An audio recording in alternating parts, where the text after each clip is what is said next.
Hey guys, and welcome to Enshrouded. Before we get started, um, I've played the game a little bit last night. I couldn't really stream. Um, you probably can hear I'm talking less aggressive than usually, as in with less enthusiasm. Not that I'm lacking it; it's just I'm a little bit sore. I thought I was going to get my tonsils drained, but instead they couldn't find anything wrong with them. They were just swollen, and instead they cut them up into little slices and shoved metal forks into them to see if anything is dirty in there or not. And I was feeling like I was in an episode of Saw. So yeah, that was a really unpleasant experience. So I was basically in the hospital yesterday for what 12 hours, something like that in total, I guess. Oh, not even actually. Sorry, less than that. 8-9 hours, and after being probed and prodded and probed, I couldn't feel my face anymore. It was just in so much pain, so I couldn't really do anything last night. And I still have everything open inside my throat, but it's healing slowly, and talking seems to be okay. It's just the swallowing that I have a bit of an issue with, but we should be okay doing the stream. I just thought I'd let you guys know why I wasn't streaming last night, and why we might have to keep it short tonight. So, welcome to the stream, Kyla, Hellam's Fate. How are you? H2O, John, Andy, and Jen. Welcome to the stream.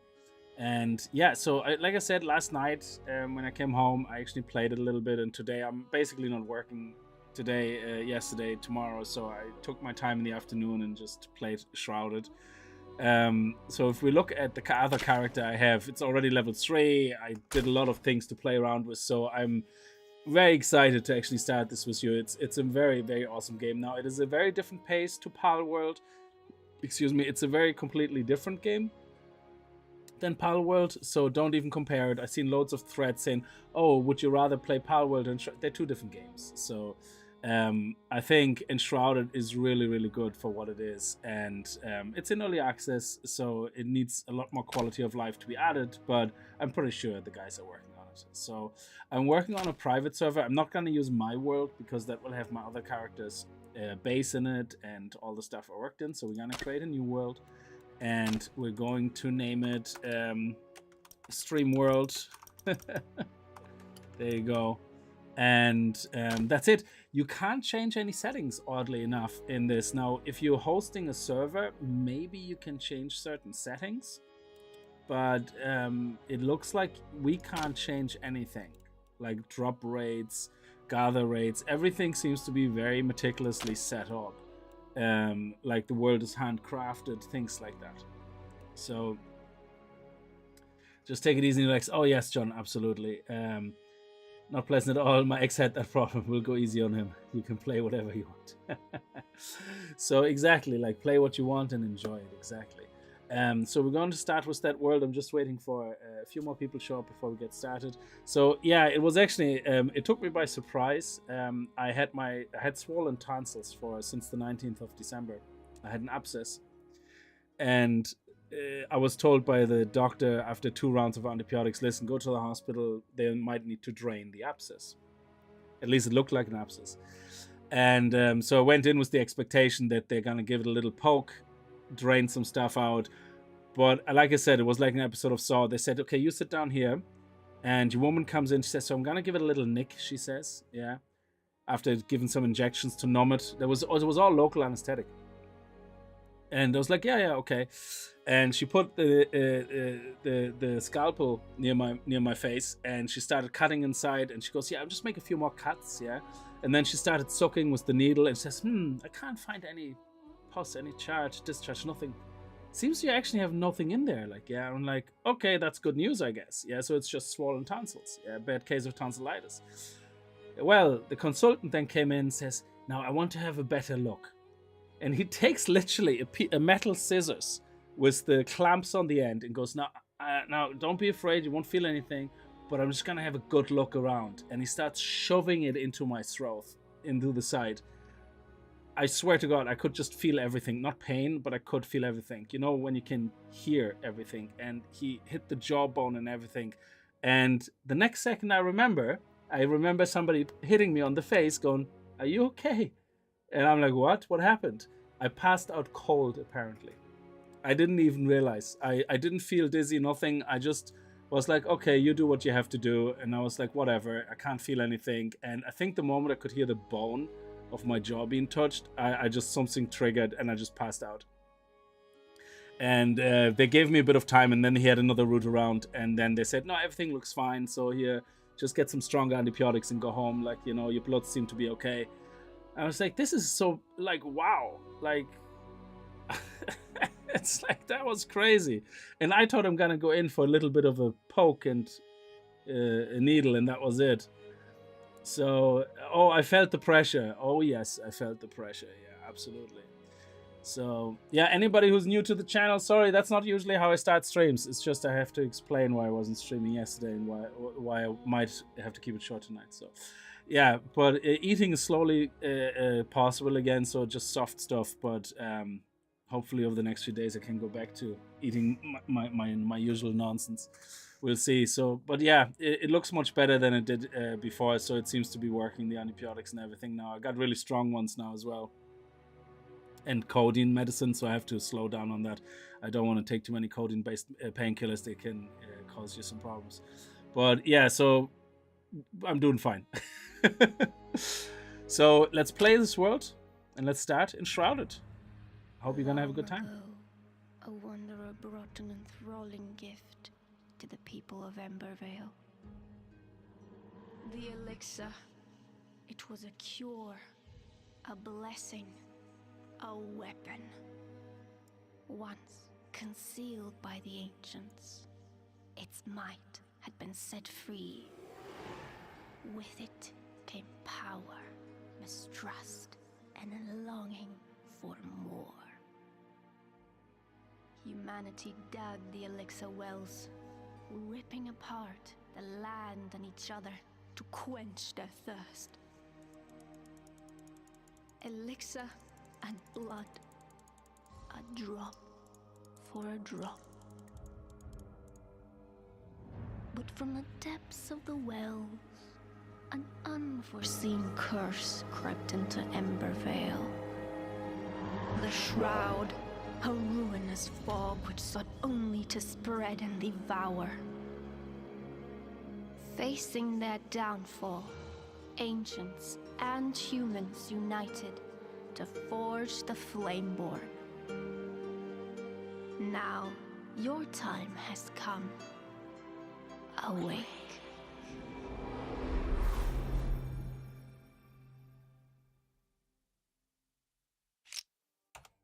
So there we go, that's how we start. Sorry, the sound was very quiet. I temporarily turned it up there. I'm gonna check the sound settings now in a second.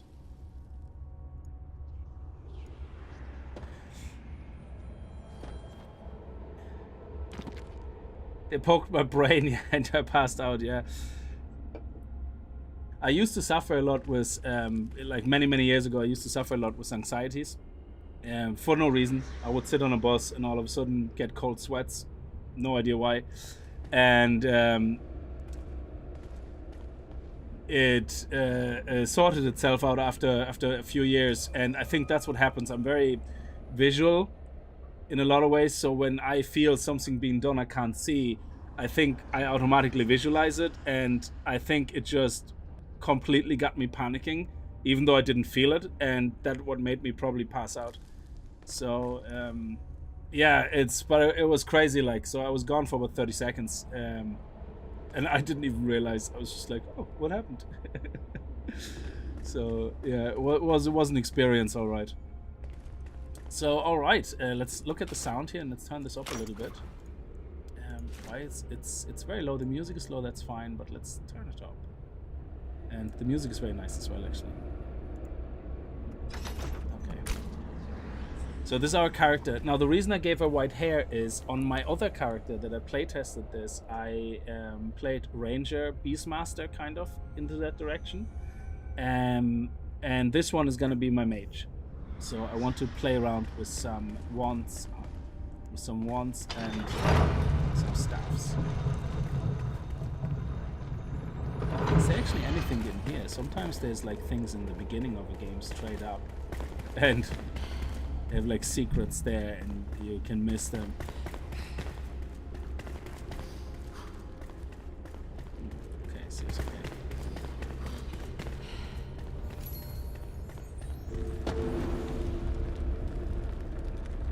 location charted.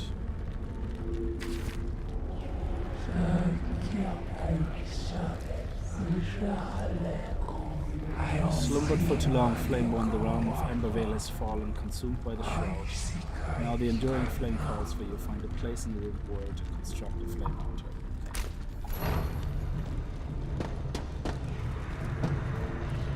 Okay.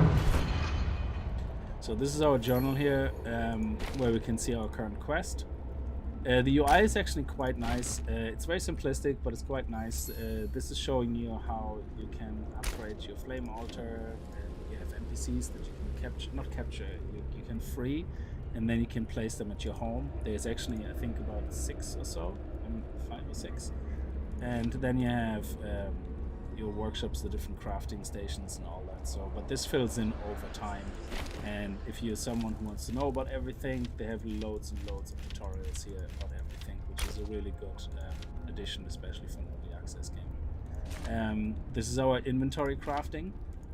So you can craft from your inventory. Recipes unlock as you play the game. So you might pick up a resource, you might pick up a stone, you might pick up a piece of wood, and that unlocks recipes.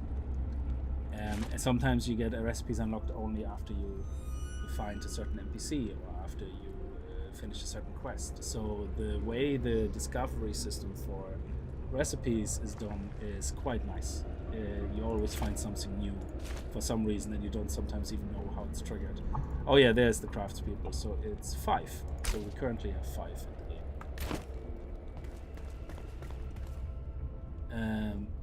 Oh yeah, Chris, I'm gonna keep it very light. I might stop talking so much now in a minute. It doesn't hurt when I talk, but the vibration after a while just I wish I would have a less darker voice. So a vast world awaits, filled with secrets and peril. Okay, so that is what we just looked at. So here's the map. This is where we started, and this is where it wants us to place our first base. Okay. So these books that you find randomly, they are lore books, which is really nice. So you get like a little bit of story, what happened to people that were here before, or something about the area, or the people, the enemies that are in the area. So on the flame and its murmurs, pure light engulfs the knowledge of the ancient breed, protects it in a flaming core. Wisdom far behind my own imagination, I could stare into the fire for hours seeking answers or a whisper. But I hear none. Despite possessing a voice, it only speaks to those born from the flame. So we are Flameborn, we are born from the flame. A shame, as I believe we could have quite enlightened conversations. Balthazar. So whoever Balthazar is... Oh, wow, okay. Well, we're gonna take Balthazar with us then, I guess. Take his bones. So you see there, for example, we picked up a bone. Now we have unlocked the ability to craft a wand. We just need another bone. And the magical weapons is something I focus on this character. You have like a whole skill system, as you can see here, which is very grand. You can go into the different... Here's a battle mage. Ooh, that sounds interesting. So I on my first character where I play tested it, I focused on these here, getting more range damage, going into here into Beastmaster, going down the ranger side. So yeah, that's what I did there. So with this one, I'm probably gonna go down anything blue, I guess. So what do we have here? We have Trickster. Okay, what is a Trickster?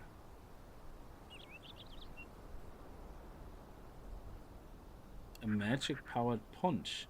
Oh, okay, so this is like more of a melee kind of magical build.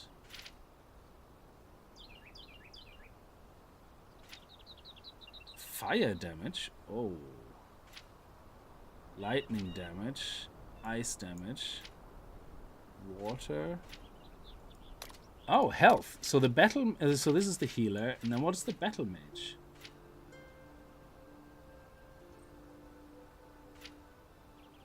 So I think this is just a general very good path here, but I really like the fire as well. So we could unlock something with fire. and even some basic healing if we need it, if we can. But I don't know exactly how many skill points you get in total, but you can go down wherever you want. So you can create like a hybrid or whatever. You can reset your skills again as well. So I think in the beginning I just go purely for, you know, the damage and go from there. Oh, I like Blink. That's nice. That's lovely. Okay, so let's go. Now this is a voxel based game, so everything is destructible. I can take a pickaxe and start digging here. It will just start digging a hole. You can start digging a hole all the way down hundreds of meters, whatever you fancy. The whole world, the whole map is handcrafted.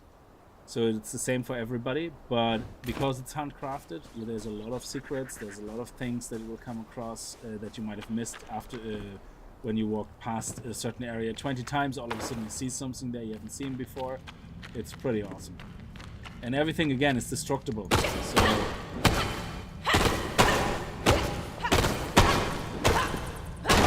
there you go. So I can pick up the wood here now if I want. And now I can also make a shield because I picked up some wood.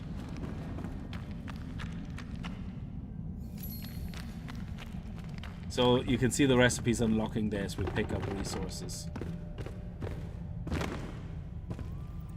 Oh, there's actually something up there. Oh.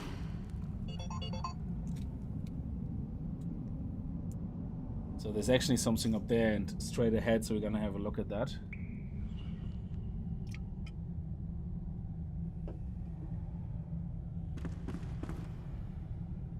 Reminds you of the Final Fantasy skill tree, yes. How's it going so far? Very good, thank you, Mega. So there's something up here.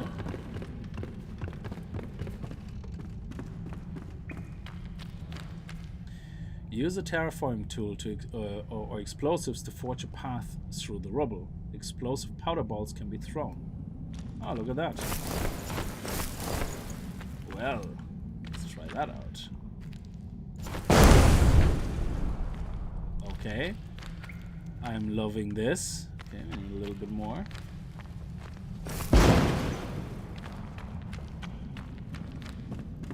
Nice.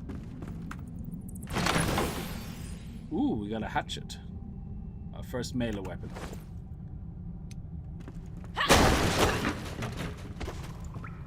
And there's a book. An ode to pike meat.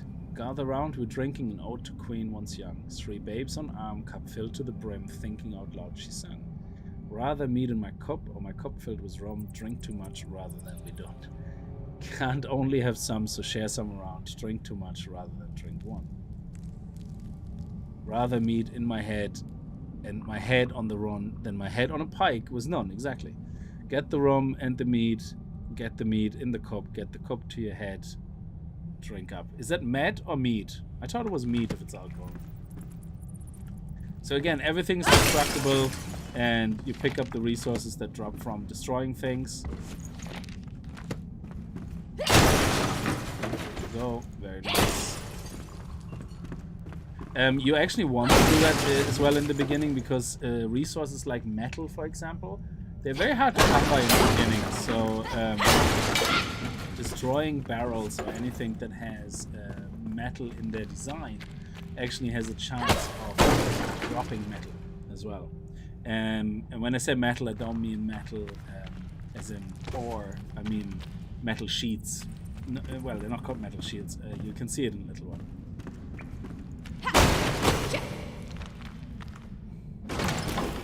Okay, there's another chest. Very nice.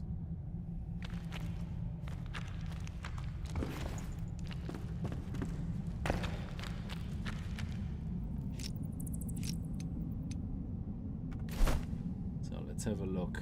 Let's put that here, put that here, and yeah, we can leave that in here. I'm not going to use that right now.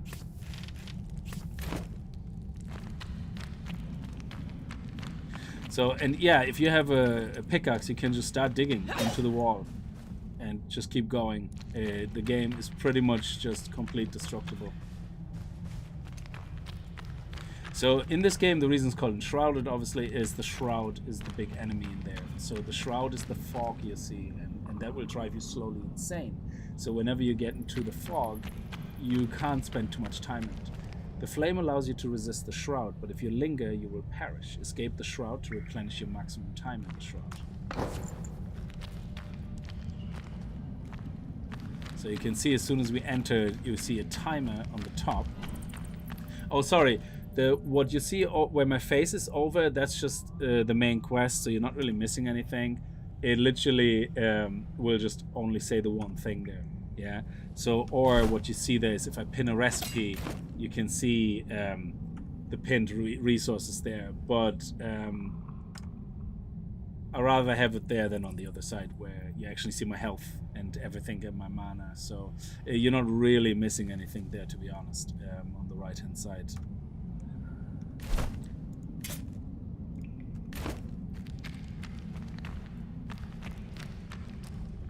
Press tab to lock onto foes, press control to dodge out of harm's way.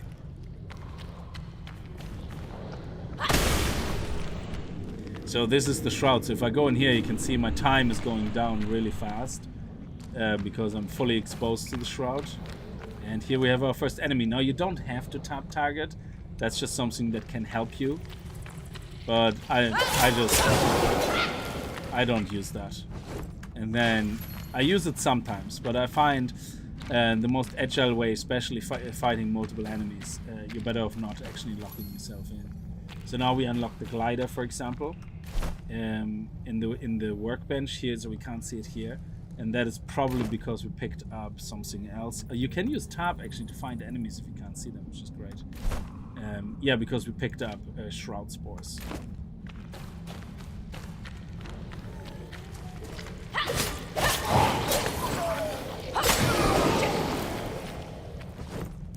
Oh, we got a sword. Nice, there was a lucky drop. What is this sword? 11 damage, 250 max durability, can be enhanced with cutting damage, can be enhanced with poison damage. Very nice. Yeah, we're gonna switch over to wands though as soon as we can and use them. Wands and staves, that's our... Well, maybe a sword. I don't know what type of mage I want to be. Maybe we have 3 weapons. The wand, the staff, and a nice, like, sharp weapon. That sword would actually make sense. Because I don't think there's daggers in here.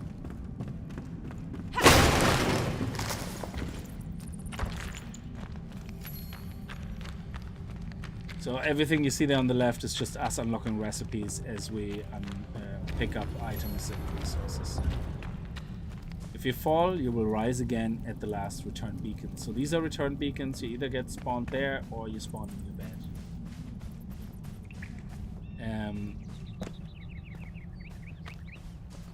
Yes, so let's go down here first. So as you can see here on the map, this is a kind of a area where there is some resources we can gather. We're gonna go there in a second. But first we're gonna go through the world and see where we have to go and picking up all the resources along the way. Now berries are always very good. They heal you. So you have health regeneration. So anything you can eat can give you buffs like enhanced stamina, enhanced constitution, things like that, or healing. But what I found out is you see the 3 circles on the top left. If you apply something that's like a timed buff, which everything is there pretty much when you eat and stuff, yeah, you will find that it uses one of those circles. If all 3 circles are full, you cannot use an item that requires you to need one of those circles as a buff. You can only have 3 buffs basically active.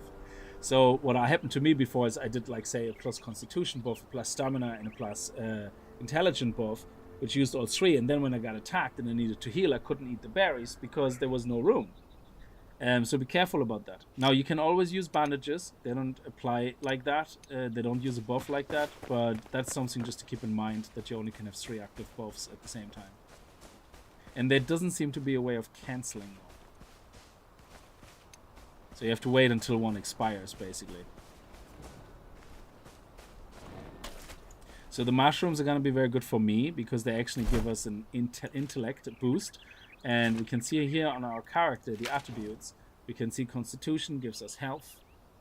Spirit gives us mana, which is something we're going to need. Endurance gives us stamina. Strength, obviously melee damage. Dexterity, range damage. And intelligence is for magic damage. So me wanting to be a mage or wizard, whatever, yeah, we're going to focus mainly on intelligence and spirit. Now, it doesn't mean we're not going to pick up a sword and have that to fight close combat if we have to. Absolutely. That's going to happen. So, let's see. Can we already craft any tools? What do we need for the axe? We need some string. Okay. And for the pickaxe, we also need a string. Okay, so how many strings can we make? 2. Okay. So let's do the axe first or the pickaxe first. Doesn't really matter. Yeah, the axe first. Yeah. And then for the pickaxe we need some more twigs, which we can get from here. So let's sort out our hotbar here. There we go.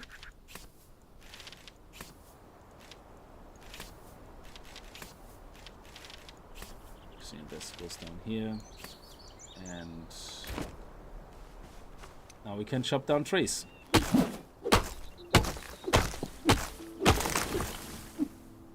we get a couple of twigs. Yeah, we got 2. We get more twigs from these guys here. Oh no, that's plant fiber. This is twigs. So now we should be able to craft ourselves a nice pickaxe as well. There we go. And there we go. Nice. So now we can go. You can see the pickaxe here, for example, that we can just start smacking. Pick up some dirt, some stone, start digging a hole, go all the way down. I don't think somebody was saying that they did that for like a half an hour or something. They still couldn't reach the end of it. So this seems to be a very deep world. So underground bases definitely can be a thing.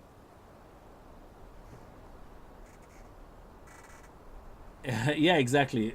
So I don't know, battle mage. I mean, according to the skill tree, we have something like a battle mage, which is interesting. And this will definitely be where I go down first, you know, to get immediately a buff for damage. But we might re-roll.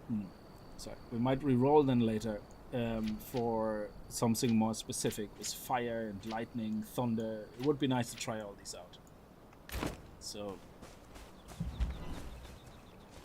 So you can, for example, start mining this. And you see it gives us mycelium, because this is mycelium mushrooms. So, was it the mycelium drive? Is that what they called it? Was it the Orville? The mycelium drive? The spore drive? The mycelium network? The spore drive? Oh man, sorry. Any fellow Star Trek nerds there that know the Orville? I think that's what it was called.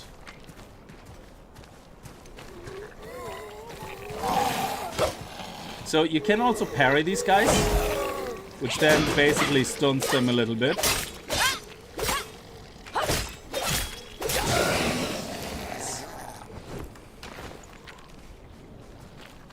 So I'm in the shroud now. You can see we're here in a little area, and you always want to look at them. Now the good thing about running a private game is whenever you log off and back on, the whole world resets. Except where your buildable areas, which you can see in a second. So if I want to get a lot of resources somewhere and I dig everything out, I can literally just log off, log back in, and everything is reset. So I really like that because you're gonna find you're gonna have to grind a hell of a lot of resources.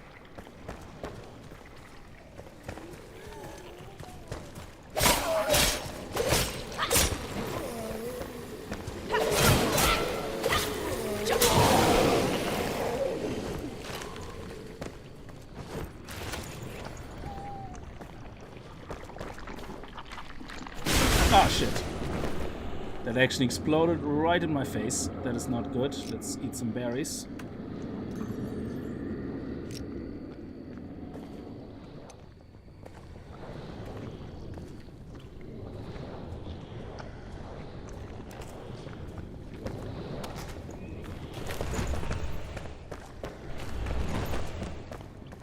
Okay.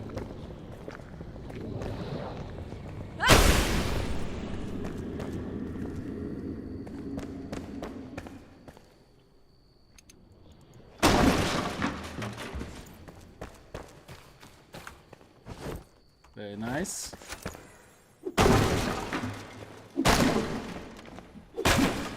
So using your axe that you chop trees with to actually destroy things in the environment is a very good way of dealing with destroying these things for loot. There you go, we got some cloth. Let's see what we have in here. Chest, nice. And we got a health potion, very good.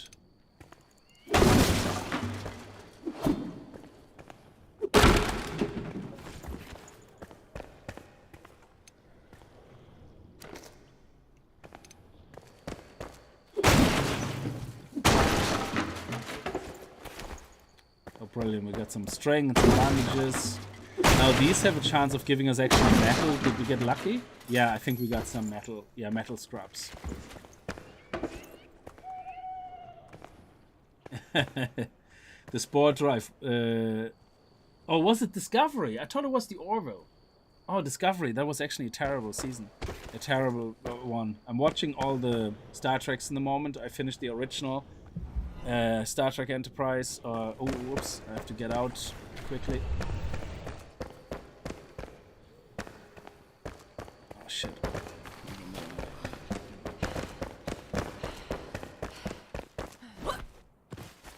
There we go. I finished the Enterprise. I finished Deep Space Nine. I finished Voyager. I'm now going through Enterprise. And I like all the actors and everything, but I have to force myself through it. To be honest, I'm not a big fan of the realistically grounded way Enterprise is done. Say it like this: watching Enterprise with the guy from Quantum Leap is great because the actors are good. But if you replace all the Star Trek stuff in it with just a standard environment on Earth, you still have the same program. There is nothing sci-fi really. There is sci-fi about it. I don't know how to explain it. It's like the way they talk to each other and everything just sounds like a standard TV show. There was something very different in the language people used and how they spoke, especially on the Enterprise with Captain Picard. That Voyager kind of held still up that standard, and Deep Space Nine as well, not as much, but they still held up that standard of this unique way of the way they spoke to each other. Watching Enterprise is like watching any other 1990s TV show. There is no difference. It doesn't give me that amazing Star Trek-y vibe. I don't know, it's hard to explain, but that's why I kind of have to force myself through it. So I'm actually not even finished with season 1 yet. So I'm not sure if I'm gonna be able to stomach Discovery at some point after that again, but it's something I have to do. Yeah, the Spore Drive was actually amazing. So Discovery had a lot of opportunities, but I think the mistake they made was that they made it too much about your woman as a single character, not because you're a woman. They made it too much about a single character, rather than just being a series of adventures with a bigger story behind it. I think that was the biggest mistake of Discovery.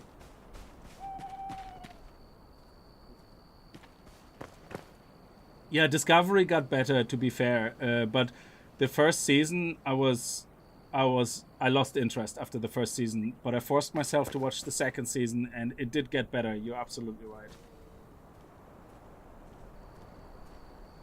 Yeah, exactly, Hidden Truth. But because it's so far back in time, I do understand why they're doing it, and that's why I have no issue watching the Enterprise.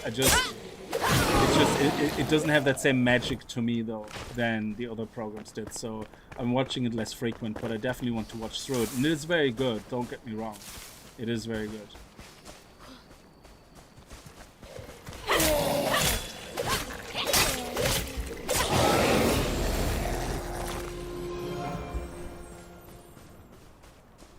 Okay, nice. You see, I'm taking my time, basically, going to the spot I'm supposed to go.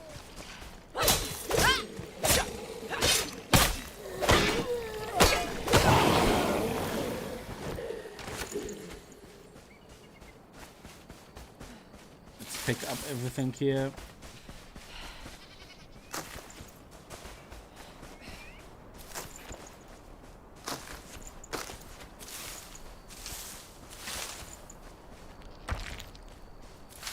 You need a lot of fiber in the beginning, and I mean like a lot. So you want to pick up all the fiber you can. And I like the game. It's definitely a different pace than again, Power World is a completely different game, but just because it recently came out and we're playing it as well, it is a different pace of a game. Oh, I don't want to fall down there yet. No, thank you. It's more relaxed and it takes its time a little bit more, which is nice. Let's definitely pick up a few more of those. Let's get some more stones.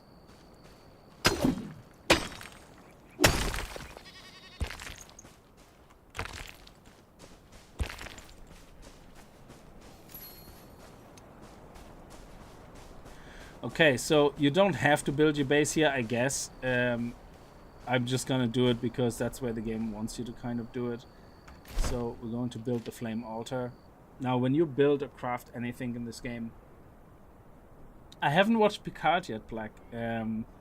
I saw when it started, I was about to watch it, and then I heard that I usually don't listen to people, but the reason I put it on the back burner is because I heard it got really bad reviews the first season. From a lot of people that I usually trust very much in their opinion when it comes to this type of stuff, sci-fi and all that, that I agree with a lot. So what they're talking about certain sci-fi programs, I would think the same way. So that's why I kind of put it on the back burner. And I heard then that I think season 3 it was in Picard, I believe, it became really good. So I definitely want to watch it. I just haven't watched it yet. So, but yeah, definitely something on my list.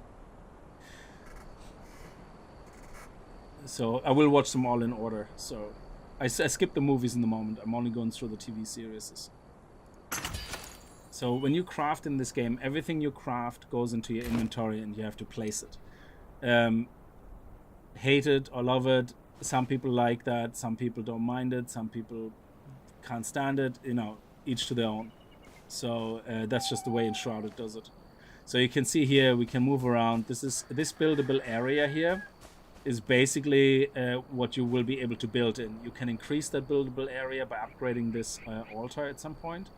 And everything you do here within that buildable area stays as is when you restart your game. Or when the server restarts. So basically, if you play locally, all you do is quit to main menu and go back in, and everything you did anywhere outside the area is reset. So if I dig a gigantic hole outside the area and log back in, it will be filled again. But if I build a gigantic hole and then place my altar inside it to make an underground base, that will stay. Unless the hole is so far down that the front will be locked off or something. Yeah, but so anything here is preserved. So, and I'm assuming it's the same with server restart. If a server restarts, everything that was done outside buildable areas will reset again. Again, it's very good if you want to, you know, quickly grab more resources. You just log out, log back in, and have more fiber available to you. But it also means all these chests respawn and everything, which is quite handy as well. More fireflies to pick up. I don't know what they're for, but I picked them up anyway.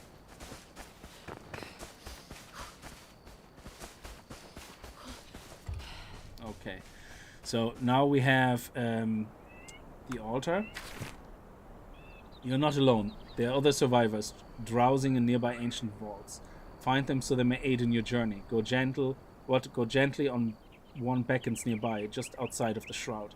So you have this main mission, this main story to complete, because it is an RPG game, of course, but it's also an open world survival game. I can go anywhere where I want to right now. It's just that probably I will get my ass kicked in the majority of areas. So you can see your altar. You can upgrade your altar, which increases your buildable area, and you can upgrade it several times. I don't know what the limit is, but I know I upgraded it once on my other character, and I can upgrade it again. You can upgrade the strength of the flame, which then increases other stats. Yeah, So your time in the shroud, things like that, and that's the resources you would need for that. All these resources are easily gotten to. Sparks is something I haven't found yet, but I think the quest slowly puts me there. This is runes where you can reset your skill points. The runes that drop from the guys we fight. And you get them through other means as well. So far so good. I like that you can reset your skills, so we don't have to worry about spending points into the wrong thing, because we can just reset it. So right now, because we're going to go with a magic build, I'm going to go by increasing my intelligence by 1, which increases my magic damage by 5%. And then after that, we're going to, let me see, actually I'm going to go for both of these, because they will both give me immediately an increase of 10%. And then after that, I'm not really sure, we'll see, we play it by ear. Maybe we actually go with the spirit one after that, because that will give us an extra bit of mana, which is always handy. So now you can see our main quest has changed to find the sleeping survivor. Now you can straight away go and try to find him. It shows you on the map where he is. But you will probably get your ass kicked trying to get there. Yeah, so you want to get a little bit set up, I guess, and maybe get yourself a nice little rested buff, which you can see on the top left, which actually will increase your stats. So the best thing to do right now, I would say, is let's go and make ourselves a little mini house and put a bed in, put a chest in, dump everything, because when you die, you will drop randomly some stuff. I don't know how it's selecting it, but I have died and lost only 1 item out of a full inventory, and I have died losing my whole inventory. So it seems to be kind of like a random thing what you lose. So let's make the construction hammer, which we need to craft. So that is an item that you can then put into your hotbar. And when you activate it with tab, you can select from a huge amount of shapes to craft. So you can go through it with your mouse. There you go. Or you can hold Alt and select different type of shapes. So right now, I have no resources on me. Well, I have wood on me, but we actually have no blocks. So to build, you need to make the right blocks. You need, which you can't do unless you build a workbench. So first of all, let's do another string. Actually, let's make a few more strings. And let's craft the workbench. Again, it goes into your inventory and you pick it up and you place it. Rotation, you hold on R, you use your mouse wheel to rotate. You can use X to enable snapping, which then changes the rotation to something more 90 degrees based rather than exactly finite. And if you just click R, it does the 90% if you just, instead of holding it down. Snapping obviously works really well if you want to do it here on these things, but yeah, anyway, just to show you the controls, how they work. And this one here, for example, you can see it doesn't let me put it into the center. So if that's something that bothers me, I can just turn snapping off and then rotate it manually and then move it wherever I want to move it. So there. Now we're gonna move it again, so it's not really that important, just to show you that you can actually move things whichever way you want, which is really good. So now we, when you access your workbench and you have items which are broken, it automatically repairs them. I actually don't know if it uses resources to do that, because I haven't really ever had that issue where it didn't repair them. So I think it just repairs your items as you access the workbench. So you can see, because we picked up mycelium, we could make mycelium building blocks, or rough stone blocks, or rough wooden blocks. So in the moment, I like to build with stone. Straight away, I had a bad experience with wood in another game. So yeah, you build 100 blocks each time, and we're gonna need to build from fiber some roofs as well. I think we need more. So if we need more stone, we can either find these stone elements here, these nodes. Actually, let me move these things around. So these things just have to be anywhere in your inventory. It doesn't matter where they are. They can sit in your inventory as long as they're available to when you craft certain things or build certain things.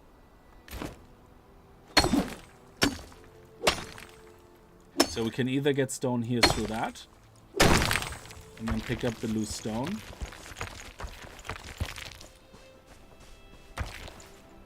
Or, especially going outside your area, because again, when you log back in, it will all be fixed. We can start digging down here, for example. And you can see we get stone, we get dirt. Every time we hit, we have a chance of getting something. So let me just go down here, and now we can just straight up dig in and get stone. You just have to watch your stamina, of course, and that's about it. Just let your stamina replenish. There is ways of giving you quicker stamina replenishment. If you drink water, there's probably other things later on in the game. Water is just the only one that I kind of know of now. And dirt is something you need as well, so there's no harm. So we could build a massive tunnel here if we want to. It just basically is easier than constantly running around trying to find new boulders to destroy. And you can see here loads of stone picked up very quickly.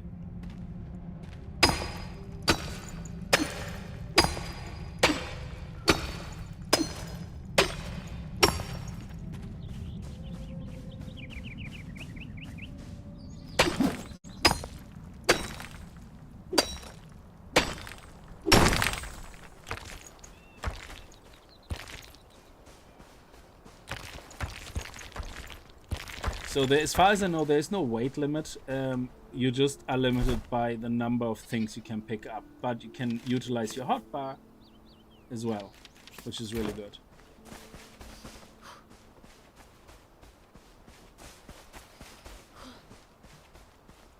So let's see if we can build something, just something very basic. Again, I'm gonna go here on the outskirts right now. Let's go a little bit in, a little bit in. Something like that. And just... Oh, okay, that's interesting. Do I get actually everything back? I don't know. I have... This costs 256, 500. Oh, yeah, okay. Oh, wow. They actually made a hole there. That's interesting.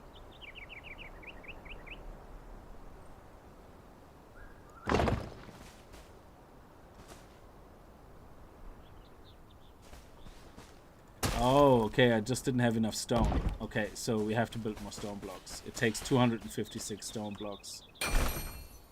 So let's craft a few more. Yeah, I don't know why you can craft only individual things, but it's pretty quick. So you just hit the space bar and that's it. So there we go. Nice. So literally very, very simple. That's it. That's all we're gonna do for now. And let's do the stairs for an entrance, just in case. Did it actually build it? Hang on.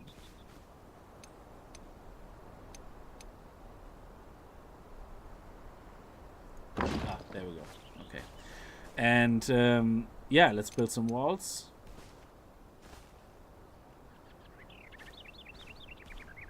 So I can either build right here, or I can also turn snapping off and can make my own. So I can, maybe I want to build the door here.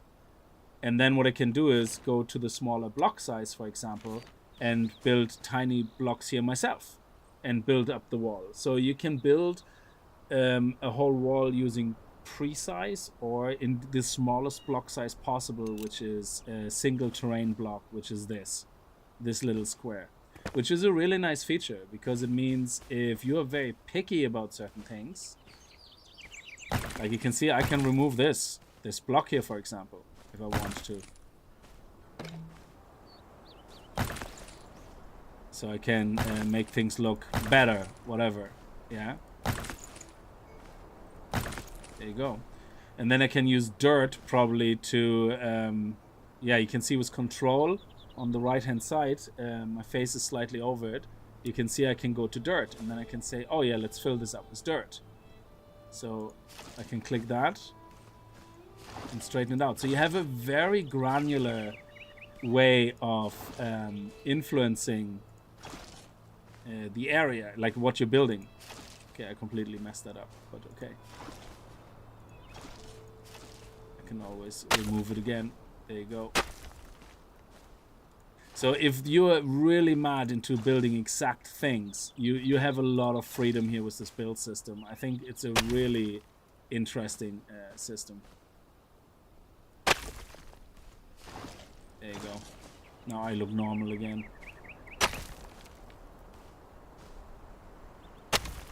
Yeah, that looks back to normal again. Sorry, me showing you how this works. I nearly made a mess of things for me. Okay, so I just go with the pre-design, with the snapping. I don't really care too much right now, so we're just gonna put the wall here. Then we're gonna put another wall here with a window. And sure, put a window here maybe on that side, and then we're gonna put full walls here.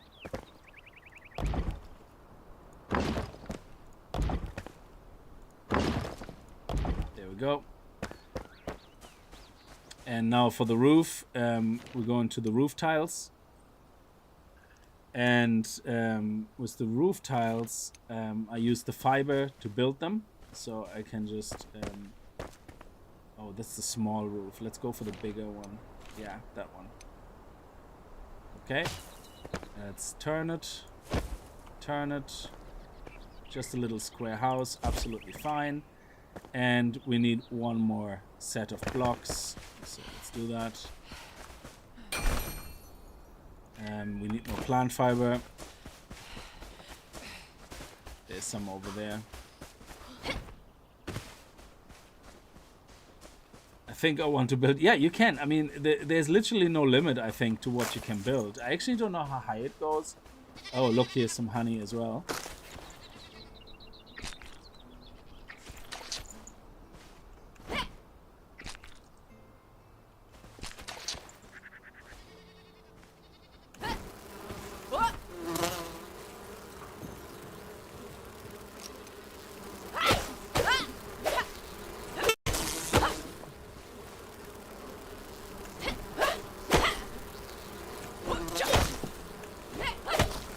So the bees can actually, you can actually destroy them. I don't know which game did that before. What other game did that, where you had a swarm of bees you could kind of destroy?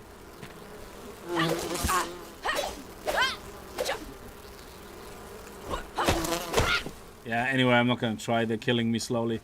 Let's eat something. There we go. Let's get a few more...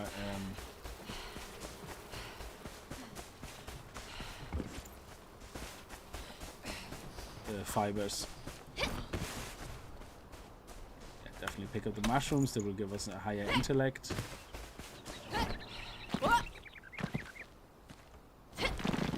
Oh, come on. There we go.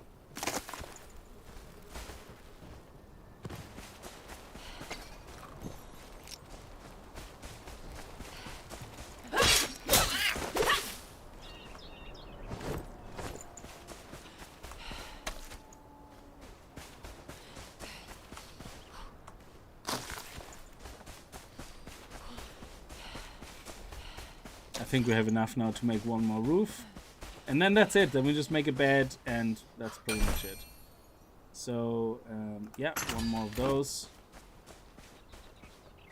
And there you go. Done. And you can also see how the pieces merge after you place them, which is absolutely fantastic. So, let's see, we can make storage. Yeah, let's actually craft some storage. And also craft a bed, because we just happen to have the resources. And can we make a fireplace? Yes. Nice. Okay, good. So let's put the... Let's turn the snapping on. And let's put this guy here. Actually, let me see. Put him this way, I guess.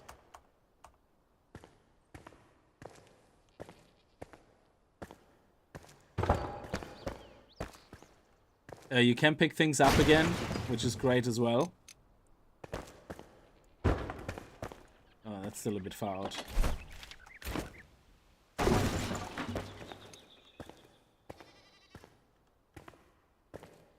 Yeah, there we go. Nice.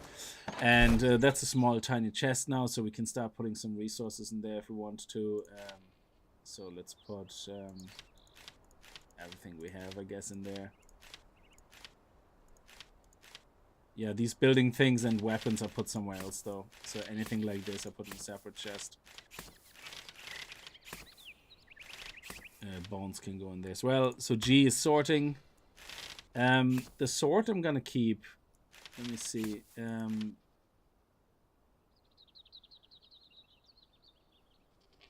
Shroud. It actually has higher damage against Shroud as well. So I think the sword might be something I keep.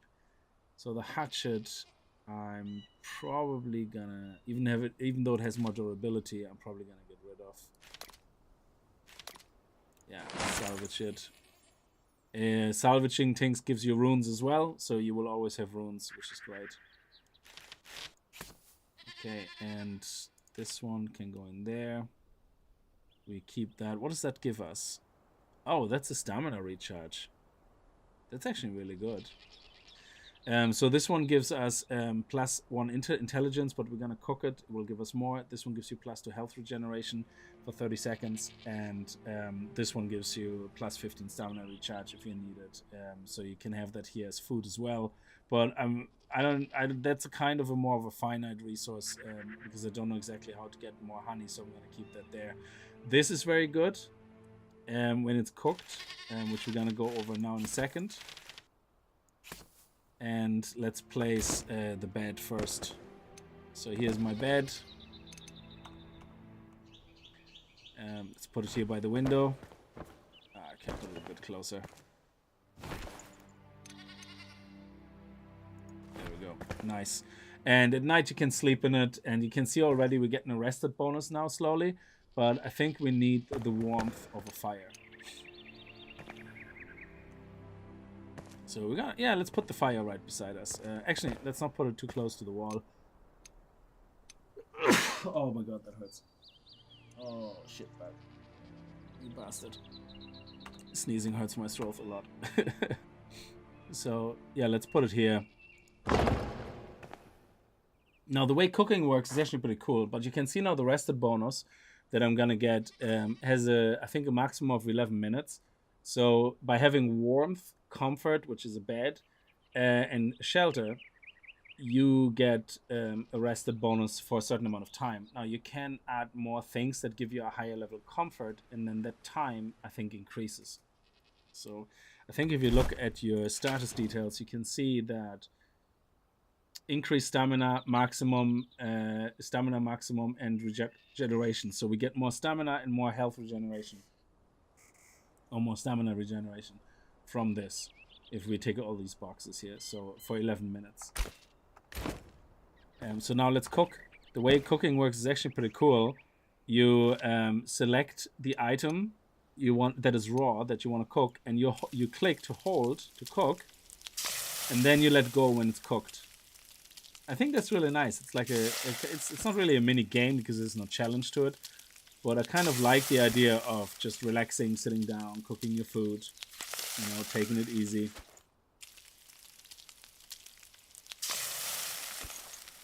It's kind of nice. Like I said, it's definitely different than games like Palworld, where everything is just really quick. I mean, in Palworld you actually cook your own food as well, and it's actually slower, to be honest.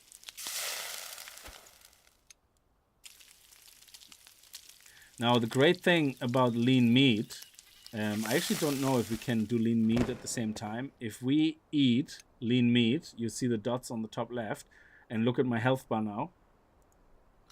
It gives us half an extra health bar. If we get big meat from wolves, you get 2 extra health bars. But you can only have 1 active, and you have to wait until it's gone. Now, when we eat this now, you can see now that we cooked it, instead of getting 1 intelligence, we should get 2 intelligence, I think. Yeah, plus 2 intelligence for 20 minutes. So that is really good. So we get for each intelligence an extra 5% magic damage. Seeing that we put 2 points already into here for 5% each here, now we get another 2 points just eating a mushroom, which gives us another buff. So we can see it right here. that we have +2 intelligence, +1 constitution.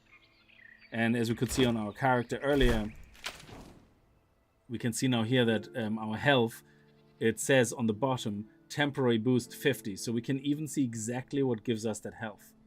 So stamina, we get a temporary boost from of 60.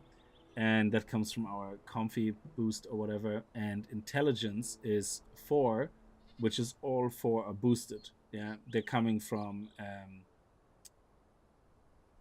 the skills and from the buff that I eat from the mushroom. So it increases magic damage by 5% per point.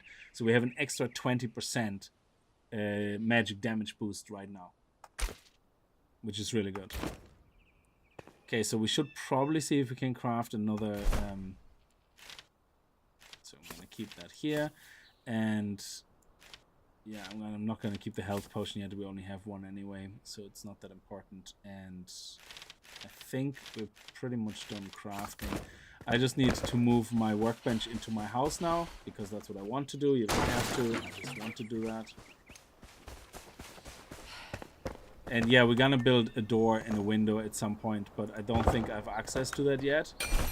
So let me see. Oh yeah, there. Doors. For a door, we need wood logs, scrap metal, or string and wood logs. So we need more string. And for windows, we just need wood logs. So let me see. I should have a lot of wood logs here. Yeah. Now, when it comes to splitting stacks, it's a bit of a pain. You can't really do exact numbers. You can only do split stacks, which is really painful right now. Especially if you're doing things where you want close to an exact count for some reason. But hopefully, again, it is early access, so it's not the end of the world. So let's craft 2 windows. And let's put them in.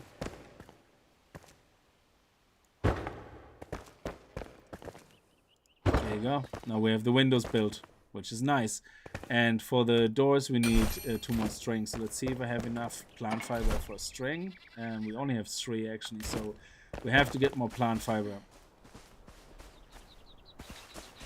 So why don't we head over here, have a look around in this section here. And oh yeah, let's make... Do we have actually enough bones to make a wand? Let me see. That would be good. No, we only have 1 bone. Okay, so we're gonna have to use the sword for now until we get more bones. I think killing animals, so if we get, if we find sheep and wolf and all that, we have a chance of getting a bone.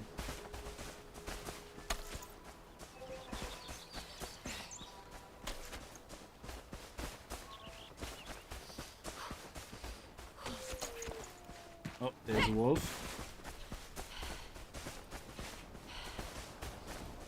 Are you stuck? Well, too bad.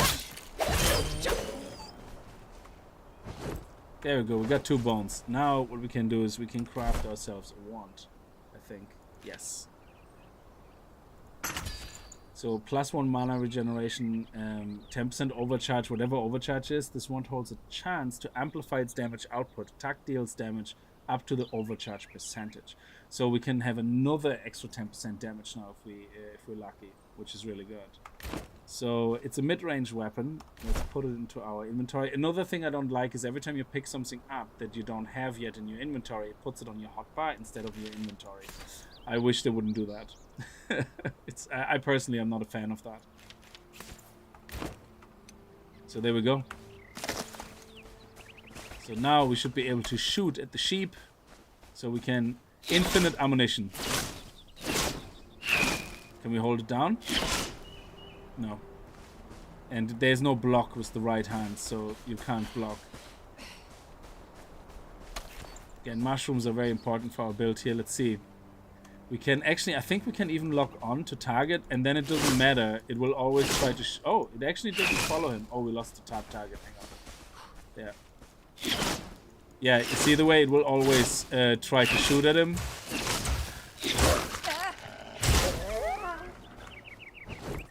And there we go, there's the big meat I was talking about. That will give us actually +2 constitution when it's cooked. So a little bit of a bigger health bar. Let's pick up more berries here and fiber. There we go. Very nice.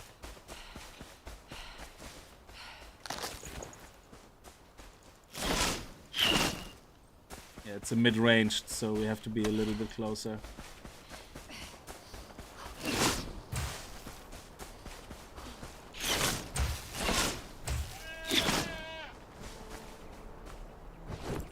Nice. Okay, so let's do more string.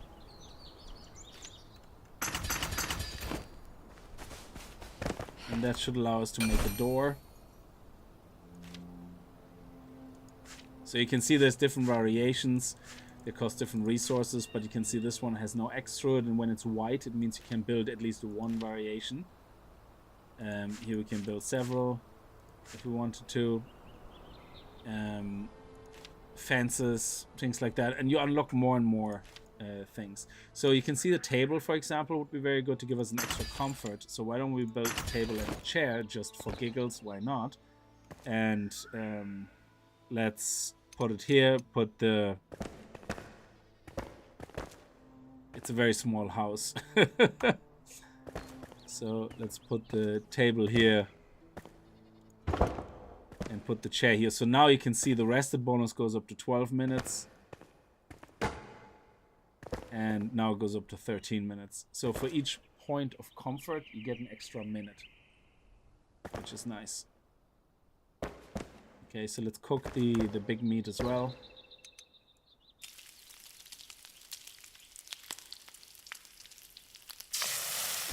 Now again, you don't have to do any of this. You can actually ignore all this and just go straight on with the quest. I just want to build something very basic first. And where is the doors? Oh, I thought we built doors. Did we build a door? Oh, damn. Did I forget the door? Oh, I can still build it. Okay. So again, I want the, depending where I want the door handle, I can have it here if I want to. Or here, it doesn't really matter. There you go. Nice little cozy home. Let's see if we can actually make more strings so that we can build another storage, which we have to build on the workbench. So storage, we need one more string and more twigs. So let's get more of that. And here's the twigs.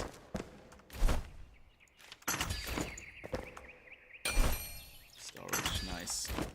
Okay, so you can actually put storage on top of each other, which is nice. I like that very much.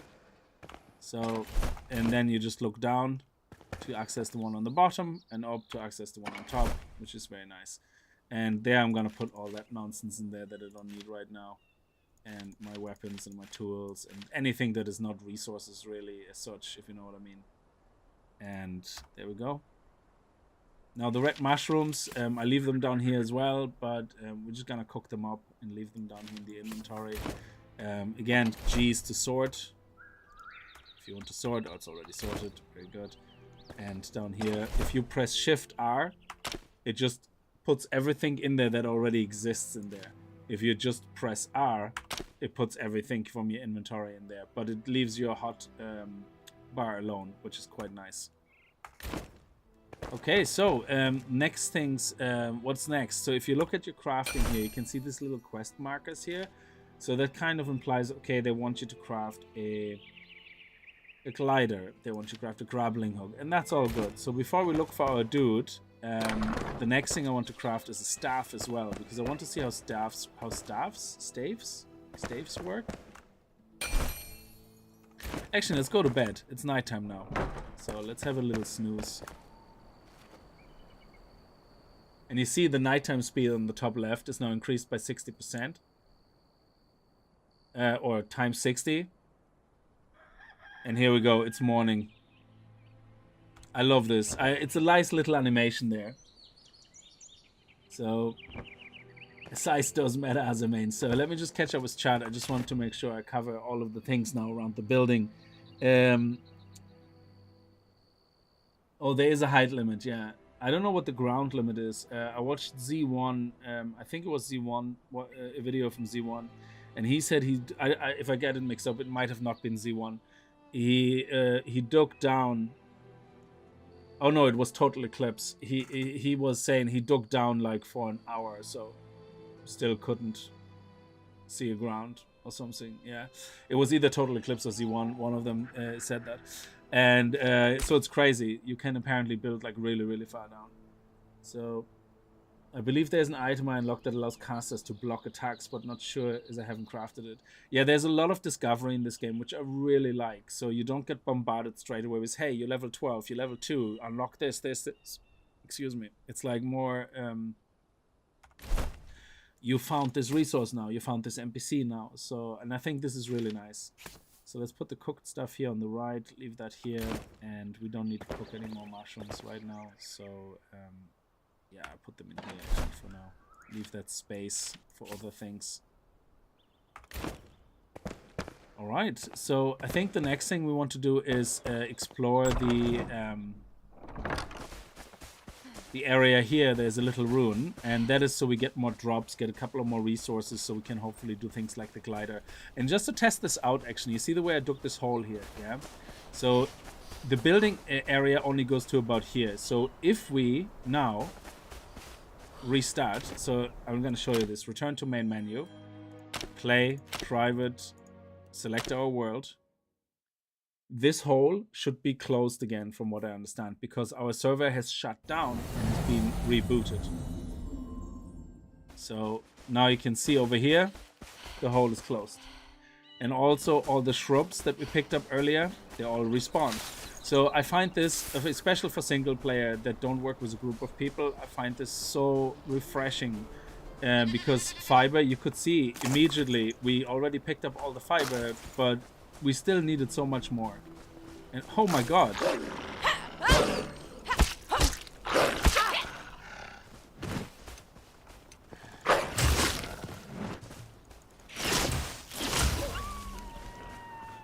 And all the enemies go there. So I think this makes grinding in single player so much easier and user friendly. What is this? Okay, let's just get a little bit more meat, might as well. Stop it. Let me talk to you.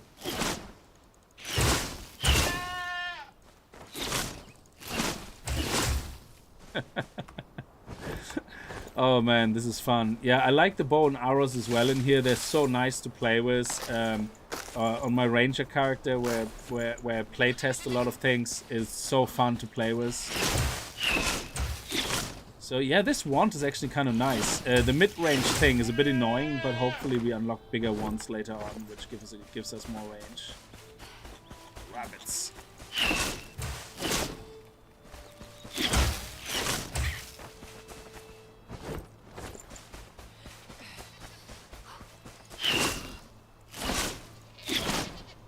Yeah, maybe a staff will give us a bit better range. You can also just go with melee and catch up to them and just zap them.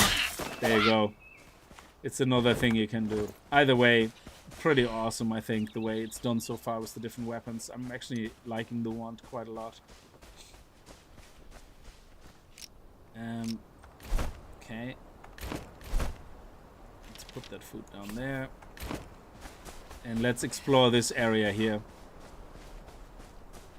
Just a regular wand, it only shoots the one thing and it isn't as powerful as the ice shard. Yeah, so I don't know anything about magic yet because I only tried out the ranger and beastmaster thing. So again, these things here, you're better off with your actual axe that you chop trees with. Oh, you have to go exactly in there. And that, because that destroys everything very quickly. Oh, nice.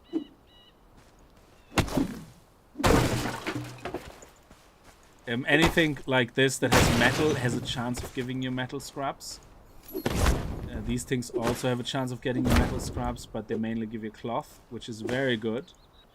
So do not miss out on these resources, you know. Don't senselessly destroy the environment, but destroy it where it makes sense, like when you see these items, you know.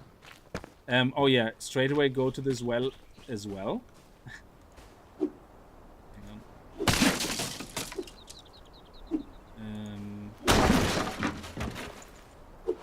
And interact with the well, and it scoops water.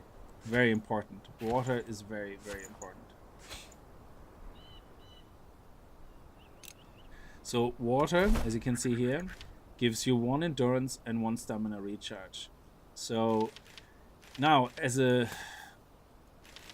when I was working as a ranger for fighting, I used this and meat as my constant buffs, and then this for healing. Now, as a mage, I might not need the stamina recharge.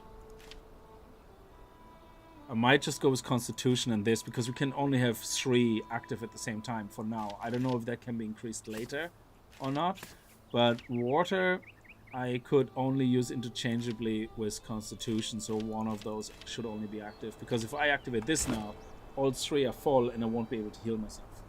Unless, except with a bandage, which I don't have a lot of. So there's some resources here. There's a fire here, so we can sit down and cook up the meat.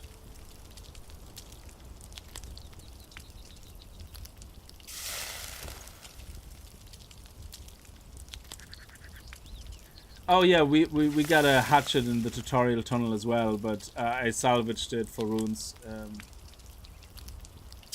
It was actually not for trade shopping, it was for attack. It was a nice melee weapon actually.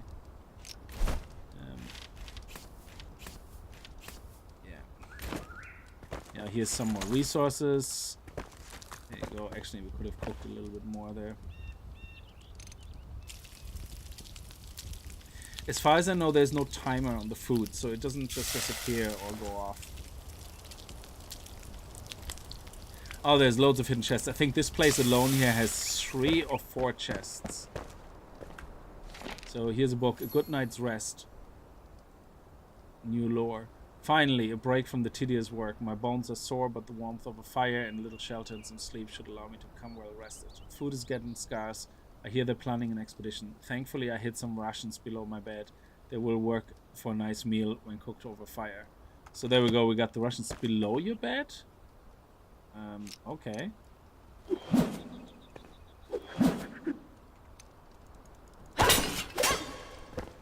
Okay. Oh, there's grilled lean meat. Look at that. Nice. And string. Oh, I love it. Okay. And some fur. Very nice. So I think there is some nice resources here, because these barrels all have a chance of getting some metal. Metal scraps are very low drop chance, but you need quite a few of them in the early game. And as far as I know, besides killing some specific mob, which you don't want to fight yet, the only way of getting it is... really?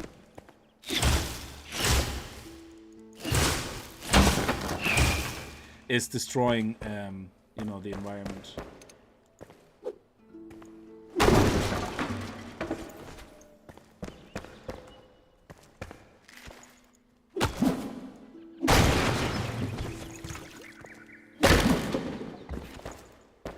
Okay, before we go in the shroud, there's a chest somewhere around there, I think.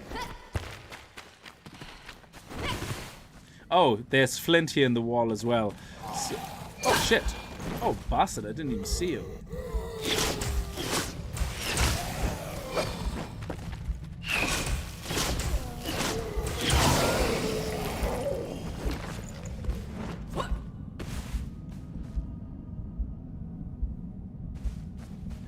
Okay, very quickly eat some berries here.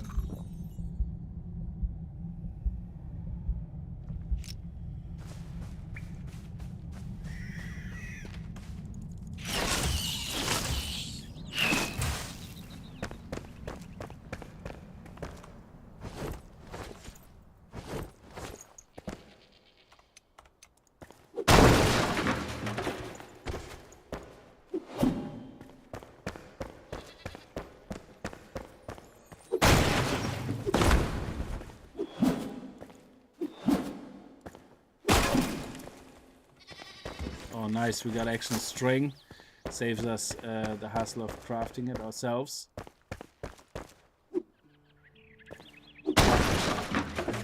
Yes, more string.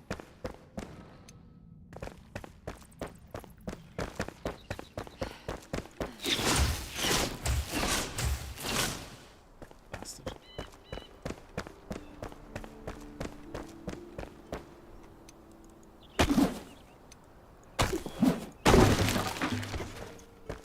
Very nice to get all those resources, get some more bones. Can we make the staff actually now?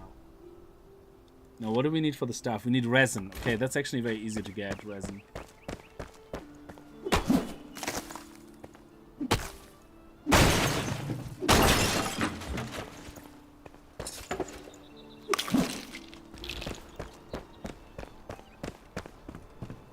Now this bed can be destroyed as well, but it takes loads and loads of hits, and it just gives you 3 metal, as far as I know. But it takes quite a long time to destroy.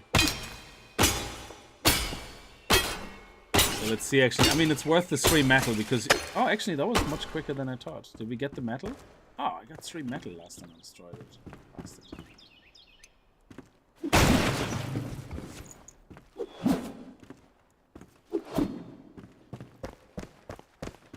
So you can see here there's a flag, so there must have been some family crest of the sun or something at some point.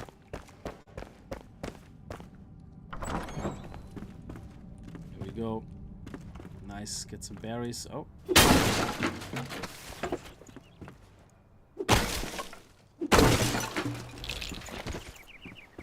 And there's a scroll.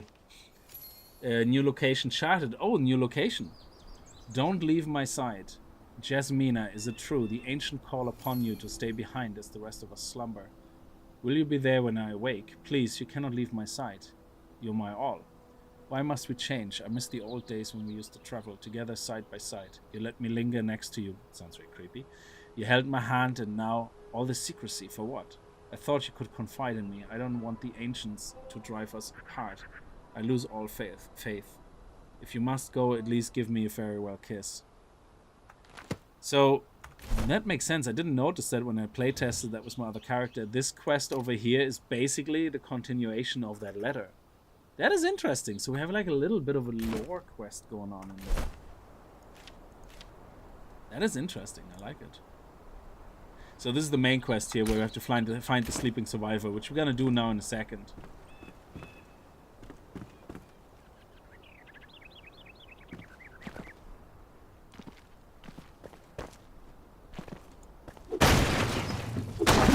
Yes, we got more string. Okay, so let's go down here. There is, of course, there's another chest down here somewhere in the shroud, and we have a scroll. New lore, Longkeep. So that's about Longkeep, the ruins we're in. Falling to ruin, we held out hope, digging through the rubble, our lips whispering prayers to the ancients. Always a watchful eye towards the horizon. Even in this furthest corner of the world, the shroud threatens to engulf us and seal away any ray of hope. As the air grew thick with that cursed fog, we held on as fires raged on the horizon, ash falling like snow on howling pike. We pushed harder, may this home long kept ushers us into the bright age. Okay. So obviously some bad things happened here. Oh, what I was going to say, you see this here? This is flint, yeah? So you can actually mine it. So you just have to literally start hitting it. And you get stone right now. And we should get flint. Oh, did we not get flint? Okay, maybe that wasn't big enough. But this is all flint up here. So, there we go, flint. Now you can see we unlocked the rough flint block. So yeah, let's go. Actually, it was a bit of a stamina buff. So let's drink that. Will give us more stamina and higher stamina recharge. So let's put that water down here as well. And yeah, we don't need extra constitution, so we don't need that. But we definitely want the extra 2 intelligence for an extra 10% damage. So there you go. And again, the good thing is because it's not a new buildable area, you just restart your game and this is all back, so you don't have to go necessarily through tons and tons of different areas in the world trying to find all this, which is really nice. A lot of games have these finite resource systems, which I'm not the biggest fan of. Like, Subnautica is really good, but I don't like that it has a finite system and that things don't respawn. But again, it has enough other things that you have to worry about, so it's not that important for Subnautica to have respawns, I guess. Okay, so we have a cellar here. Let's see, we want to be a true mage, so we should stick with...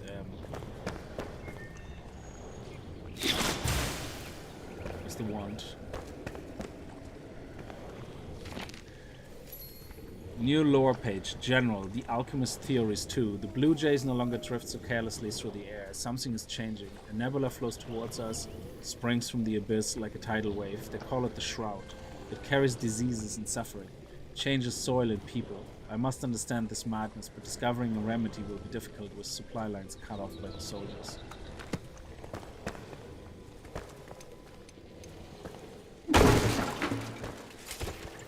Oh, 2 metal scraps, very nice.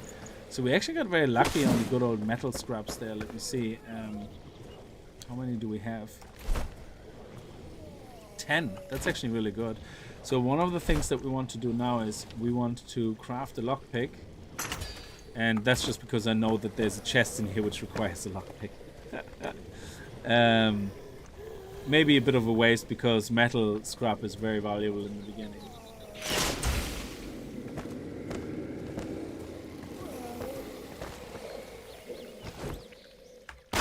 Nice. Now, these books, I don't know what they're for, but you can dismantle them and into old books. I have not yet found the use for that, but again, I played only a little bit.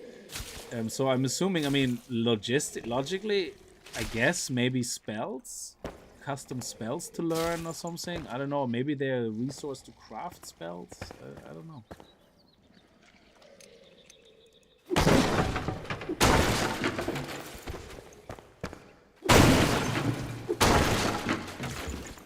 There we go. There's a chest. You can destroy that chest, but if you destroy it, you don't get the items inside of it. Oh, okay, that's actually not bad. That was worth the trade for 2 metal scrap for sure. Can we actually dig these things up? Do they give us anything? Oh, mycelium. So they're also mycelium. Anything hidden behind? No? No.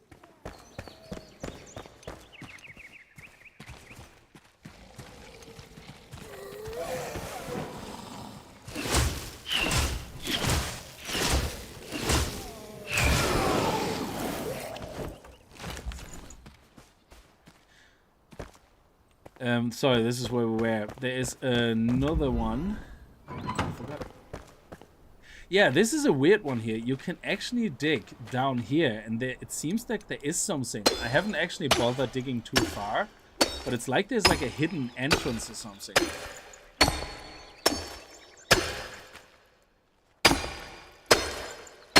Let me just get the beginning here a little bit. So you see there's actually stairs, so it's very hard to see now, but you can actually get to a hallway that looks like the same stone as the actual ruins. So I wonder, is it something you can actually dig into?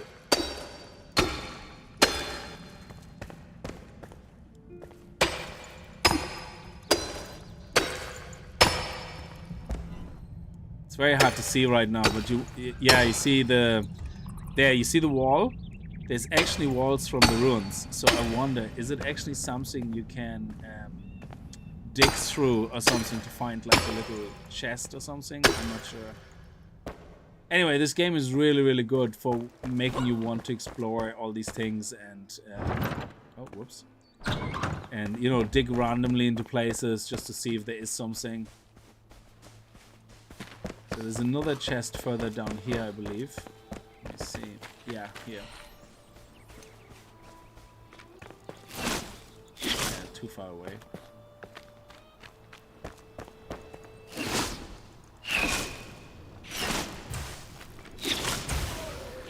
Oh, he dies as well. No, he doesn't. I thought he would die.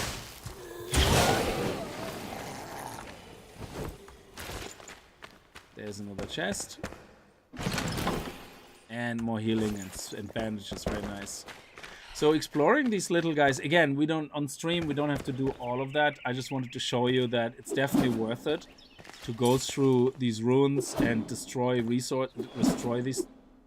things. They're very hard to hit. Okay. Anything here? Yeah. Metal scraps, nice. And more string.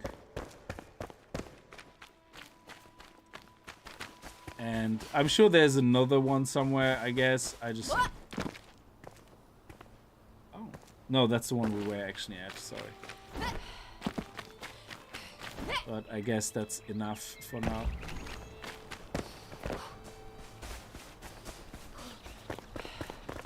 Again, that's just to make sure that on the first stream you can see if you know what the game can let you do and all these things.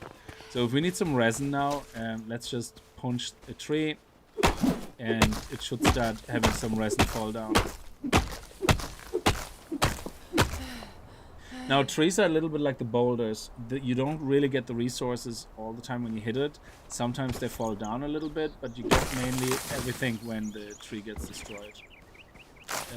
Did we get any resin here? No resin from here, so let's get another tree. Resin is kind of like a random thing. It doesn't always drop from trees.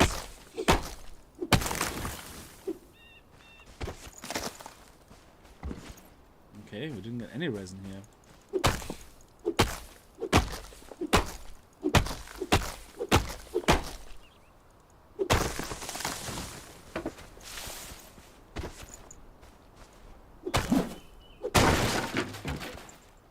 Get some resin? Oh, it hasn't happened to me before that it took that long.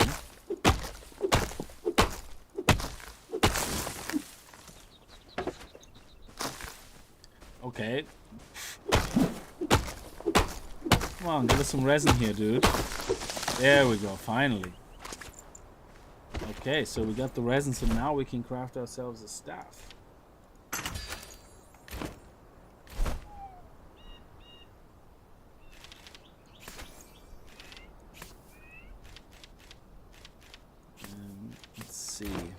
How does the staff work? Oh, no ammunition. So that is definitely... Okay. So we need to craft ammunition for that. Interesting.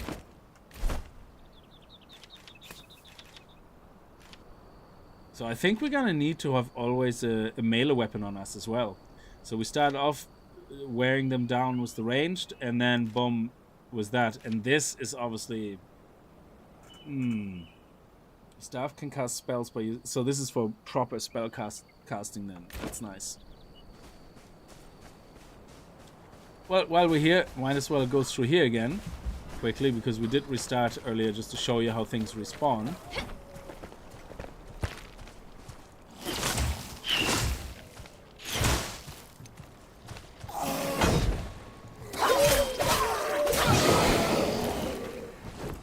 Oh, we got another sword. That's actually really nice.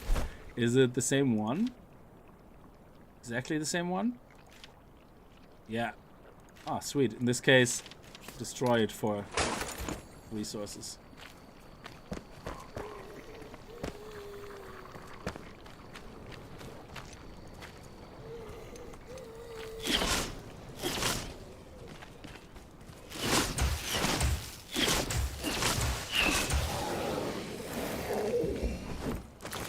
Oh, what was that? A shield?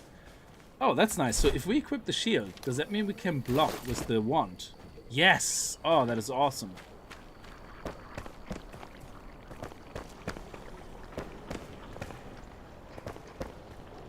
And I like that the wand gives light.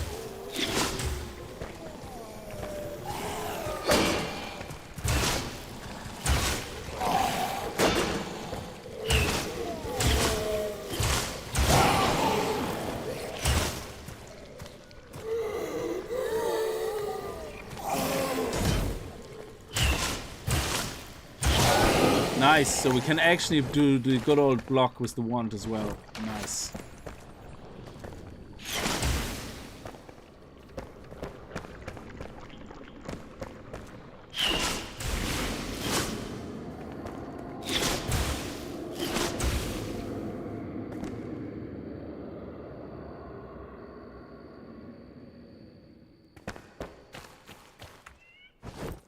Beautiful.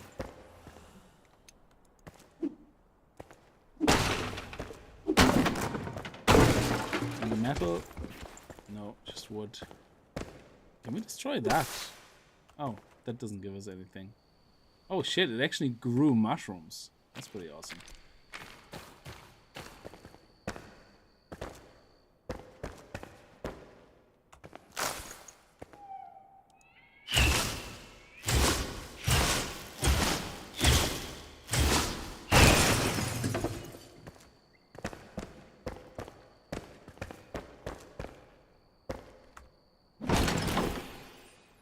Oh, we got some arrows. We don't really need them. The old books.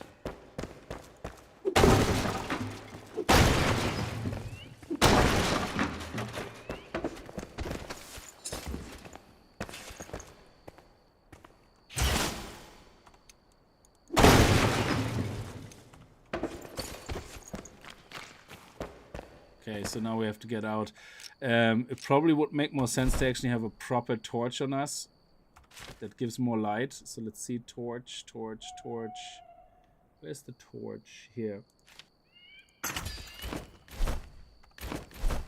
So we don't need that. Let's put a proper torch into our hand. There we go. That's much better.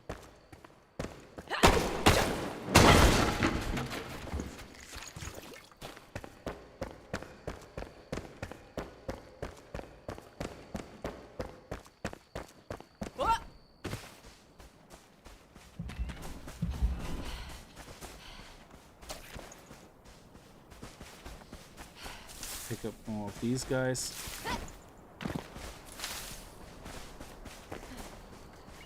And let's drop everything off. And then we hopefully have enough to craft a little bit of armor and yeah, let's sleep until morning.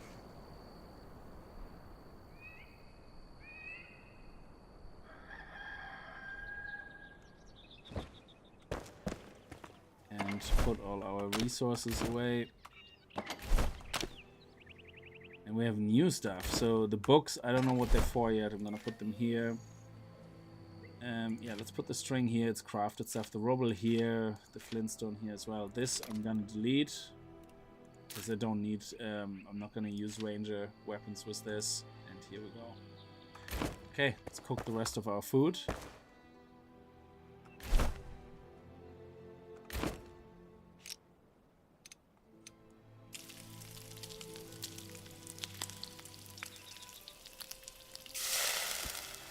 And repair everything. So from what I understand here now, everything gets repaired if you look at it without us actually losing any resources. That's it. All items repaired. That maybe change in the future, I guess. I don't know. But we haven't lost any resources, which is great. Okay. Let's actually see what armor can we make. So... armor. Is it manual crafting? Yeah, rocks. So here we go. We can make with string and cloth. We can craft 3 pieces of armor. String and cloth. So we take the string. We take all the cloth. And then hopefully that will allow us to craft a few things.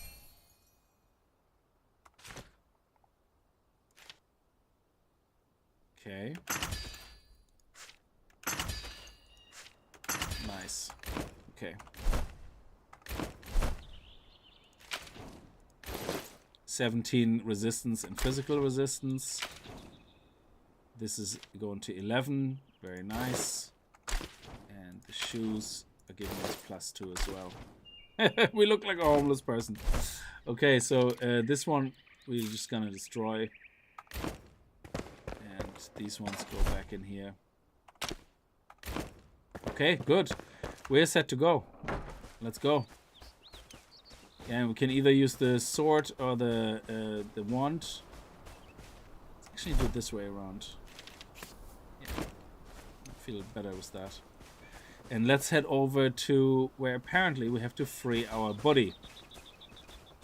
Oh, can we make a glider actually? Let me see. Oh, the glider is actually in the workbench. Let me see if we have the resources to make a glider, because that will help us a lot as well. Yes, you can have multiple bases, that's right. You already answered this question. I had to step away feeling better. Yeah, I'm feeling a lot better. I still have a big, huge open gap in my throat where they cut everything open and put the forceps in and dug around, and it was disgusting. But yeah, it's a lot better. It's starting to hurt now a little bit, so we'll probably do another, let me see, if I can, another 45 minutes or so. We're trying to get it close to 3 hours, and if I can. Otherwise, I might have to stop earlier. Oh, Jen, that's your outfit today. Very good.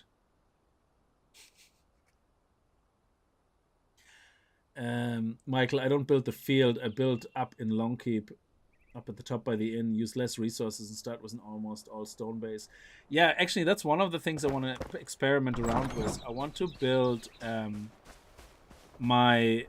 I obviously don't want to move this, but I want to build like something. Maybe I can move it. I don't know. Closer to Longkeep and see if we can fully rebuild Longkeep. That would be such a nice little project. Oh, Clyder. Sorry, I got sidetracked again. Clyder. What do we need for the glider? So let's pin it. So, shroud wood. We know how to get that. I'm gonna get that now. 2 animal fur, 2 strings. We have the 2 strings. We have the animal fur. We have the shrouded spores. We have everything. We just need some shrouded wood, which is not a problem. Always keep picking up everything.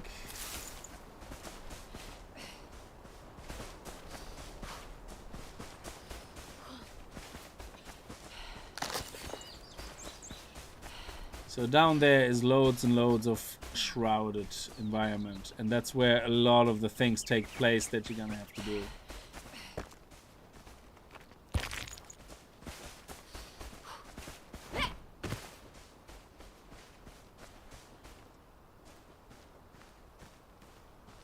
Come on, sneak, sneak, sneak, sneak.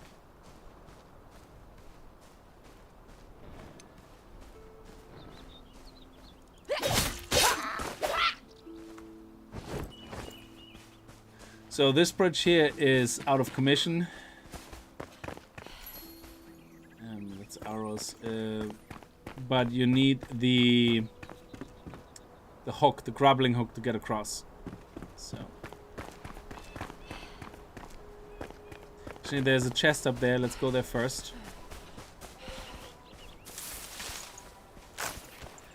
There's another way to get to the other side, but that's done through walking through the shroud, which is okay. So this is where Longkeep is up there, and here is... There we go. We can go up the ladder.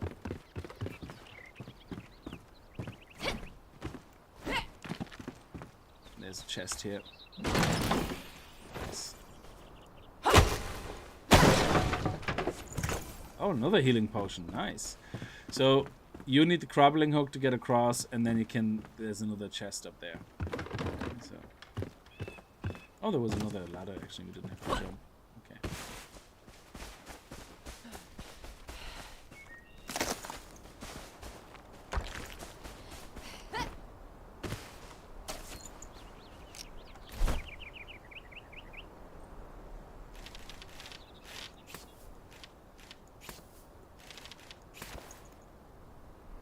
Sure, leave the healing there. That's fine.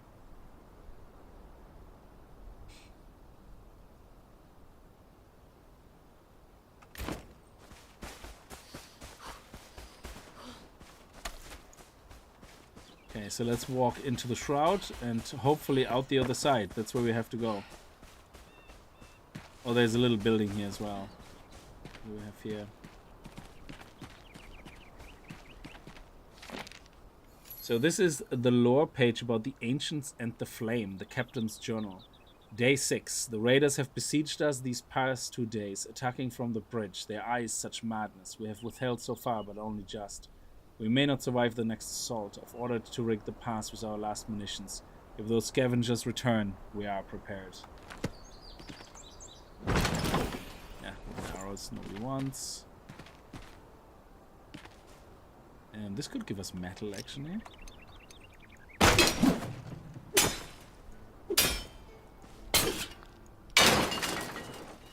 No. Ah, no. I need to lie down in bed.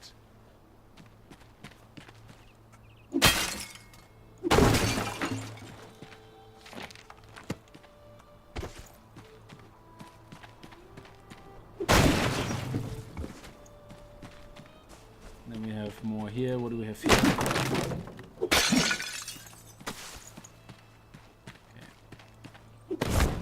Oh, yes. There we go. Oh, there's a chest or something. What is that? Oh, we can't destroy that?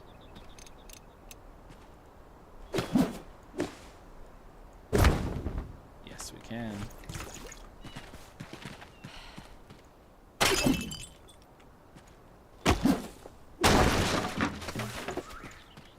Okay, so let's go down to the shroud. There's another little building here.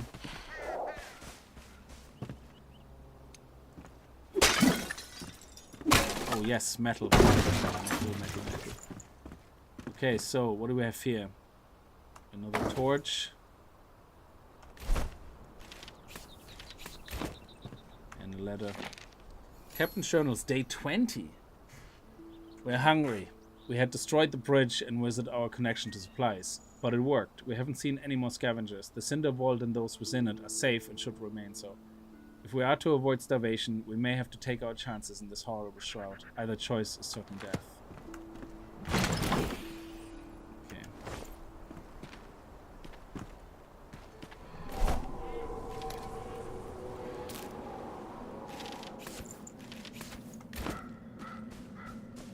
Okay, here we go. Let's go into the shroud. If you want shroud wood, all you have to do is kill trees in the shroud. Stay on the path. Yes. These guys here, you collect them. They give you shroud liquid, which is very handy. And then again, any tree destroyed in here gives you shroud wood. I think this gives you shroud wood as well. That's like special shroud trees. Oh! Okay.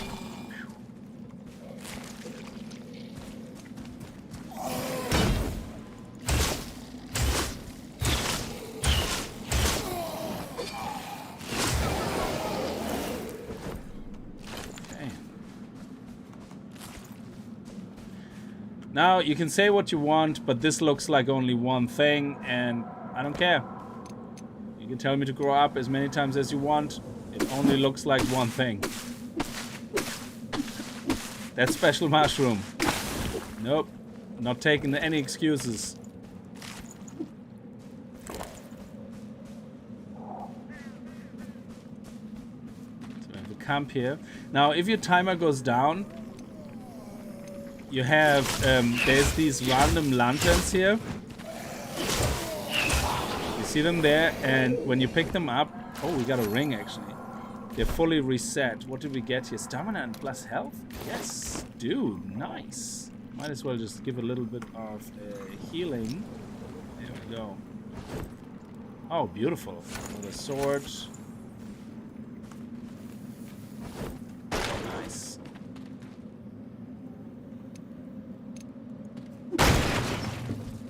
We can take our time here, because there is a way to replenish our time with that little hourglass up there. Oh, come on. There we go.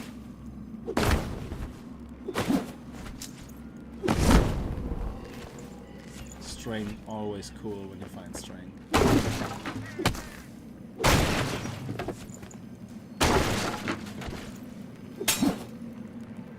Oh, that's shroud wood in there. Can I not pick it up? I can. Nice. Okay, before we reset our timer.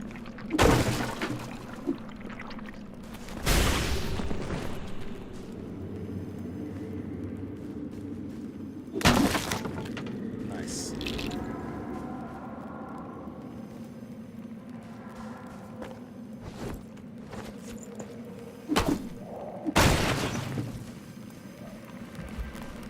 Loot this here first. Oh, we got great mana potion. Nice. That's something that will come in useful. There you go. That replenishes the timer. Now we need a little bit more wood.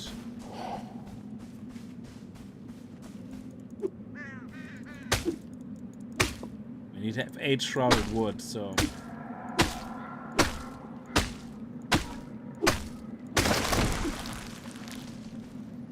Oh, really? Oh, there we go. You didn't get any shrouded wood? Oh, you're kidding me. Oh, there's a normal tree there. Let's go to the normal trees. These will definitely give us shrouded wood.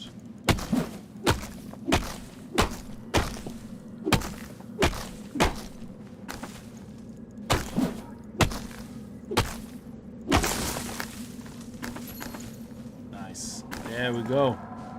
Plenty of shrouded wood. Let's get out of here.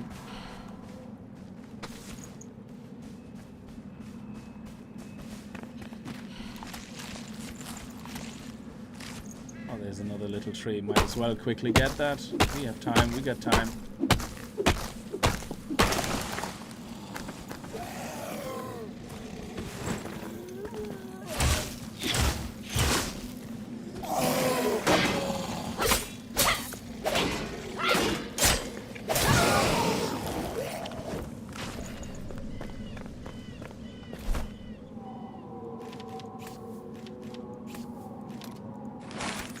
What is that? A scrap arrow.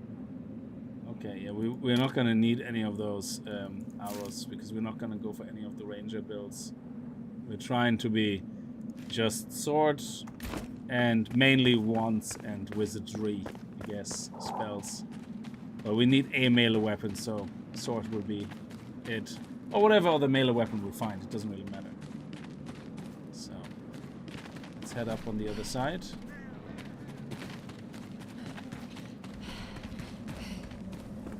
Oh.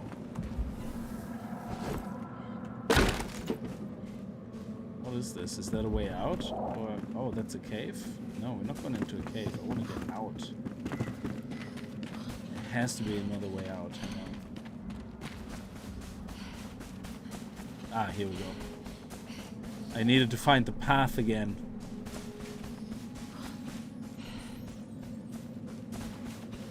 Okay, we're out anyway, but that's not the way out. I lost the path, that's the problem. I need to find the path again to get properly out.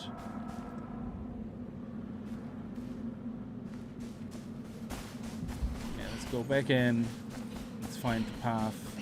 No, this is the path. So, oh, maybe we have to go through that area. Who knows? Okay, let's do it.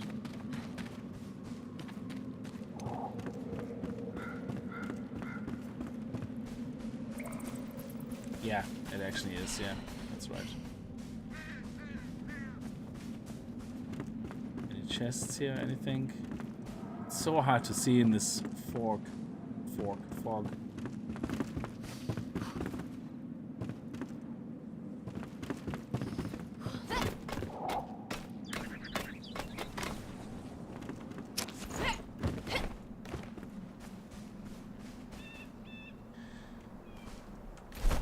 So theoretically, I think what we should do, just in case we die, we want to make sure we're close, because we're gonna have to go to this camp over there. And I guess, yeah, this is the other end of the bridge here. Oh shit.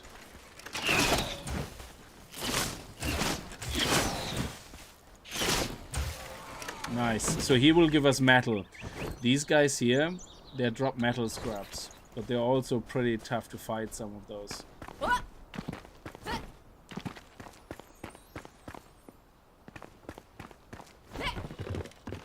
Oh, nice. Is that more metal scrap? Sweet. Can we disassemble these?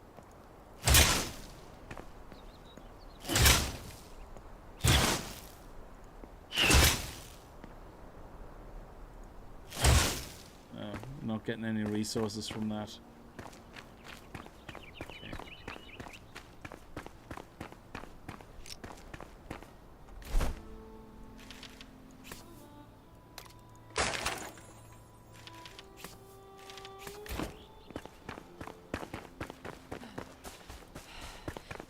So I guess we could destroy this again. You can destroy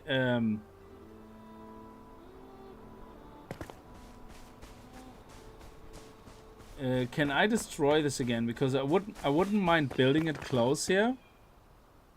Because that's where we have to go. And then hopefully I can destroy it again. I'm not sure. Because the thing is, you can use them as fast travel points, which is really good. Home level 1, home level 1. So if we die, we can basically reappear here because we have our bed there. I think it's the bed where you go last. I'm not sure. Or it could be this place here. But I hope we can destroy this. Extinguish flame, yeah. There's no projected flame consumed by the shroud. Place items will be lost. Yeah, that's fine. Okay, so let's buff up. Let's get a little bit of intelligence going. And give us a little bit more constitution. Let's eat the big boy here, actually, for a double constitution. And let's give ourselves a little bit of some healing here. Good. Ready to go. Let's go. You can sneak up by pressing C.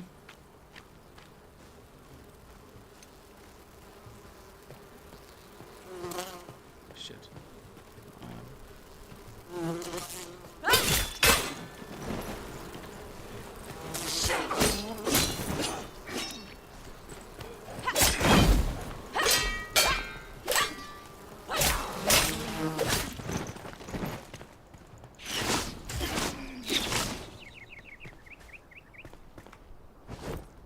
Nice.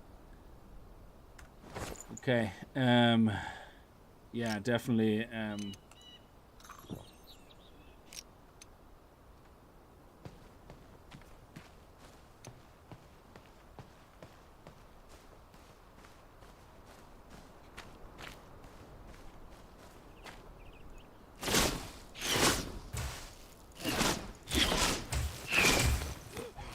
Yeah, that extra intelligence is awesome. Yeah, so we get like 10% extra damage from here, another 10%. Oh, that's really sweet. I love it. Is there a chest anywhere here? I think there's a chest over there. There's actually 2 red things. Oh, here's also repair equipment. Very nice. Look at that. Boom, everything repaired. Love it.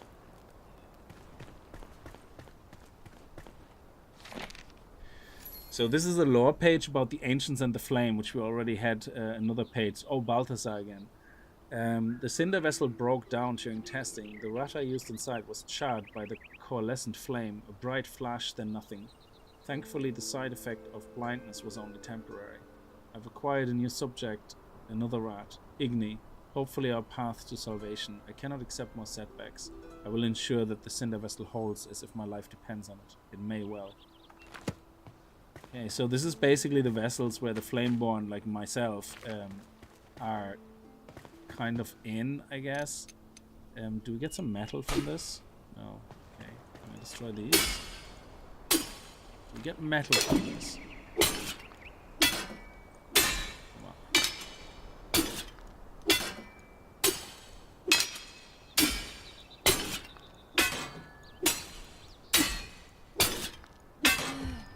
No, it doesn't seem like we can destroy that very easily. Okay. Let's head up here.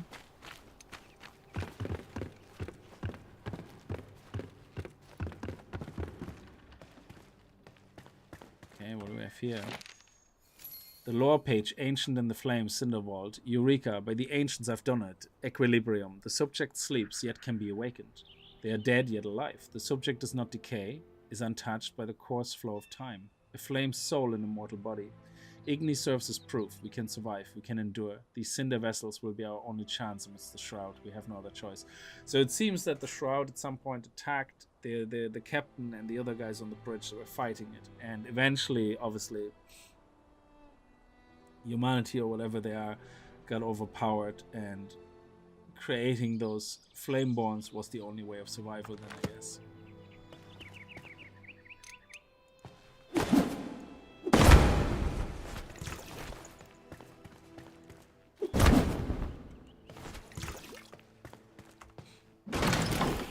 Okay, that was, don't think we needed that, but okay.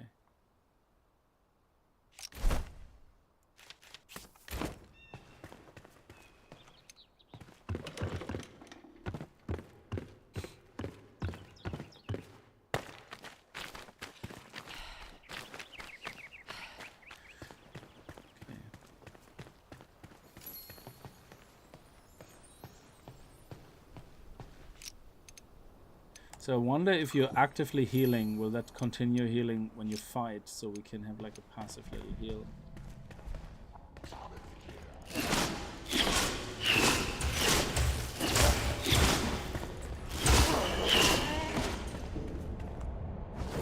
Nice.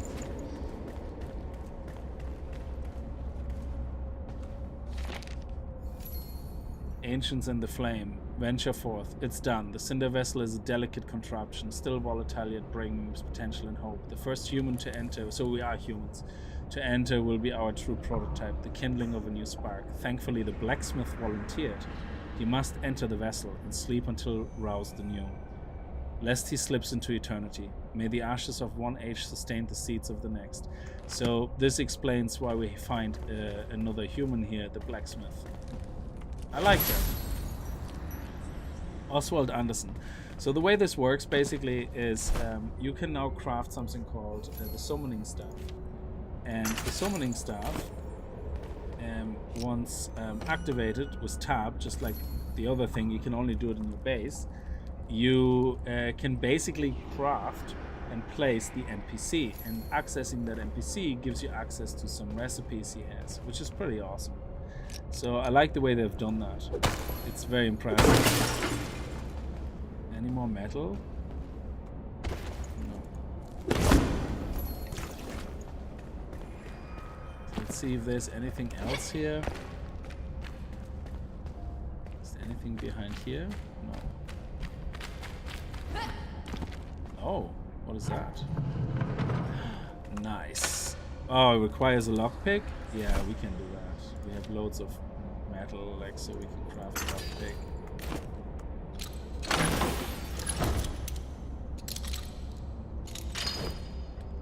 Wow.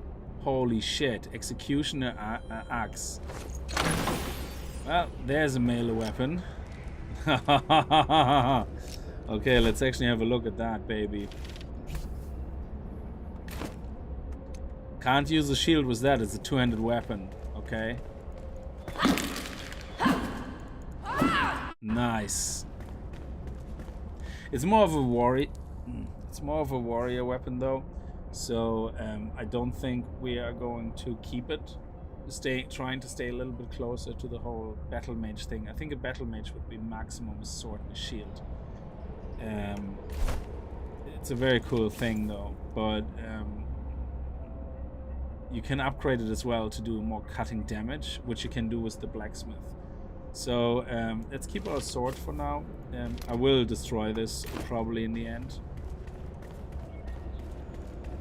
So is there nothing else here nearby? So what we can do now is I'm gonna go back here first and destroy that flame thing. Actually, sorry, I'm gonna fast travel here.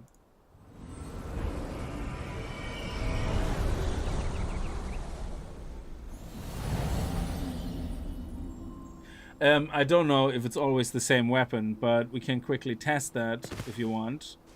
Again.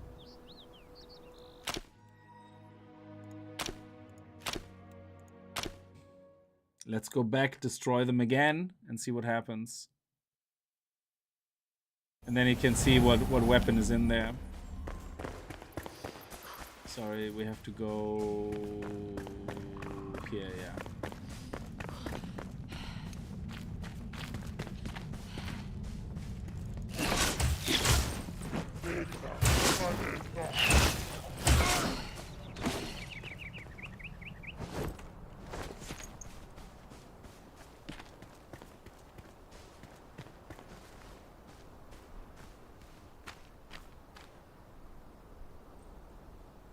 Is that stuff explosive beside him?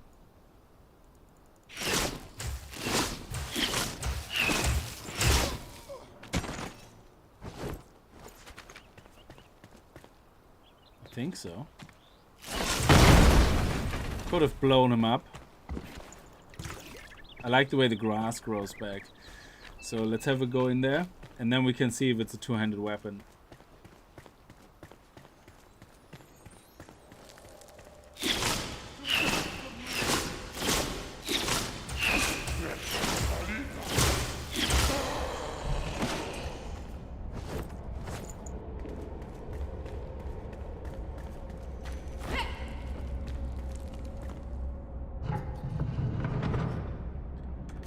I think you need, yeah, lockpick.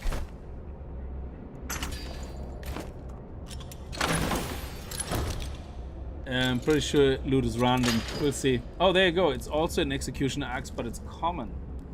So, wow.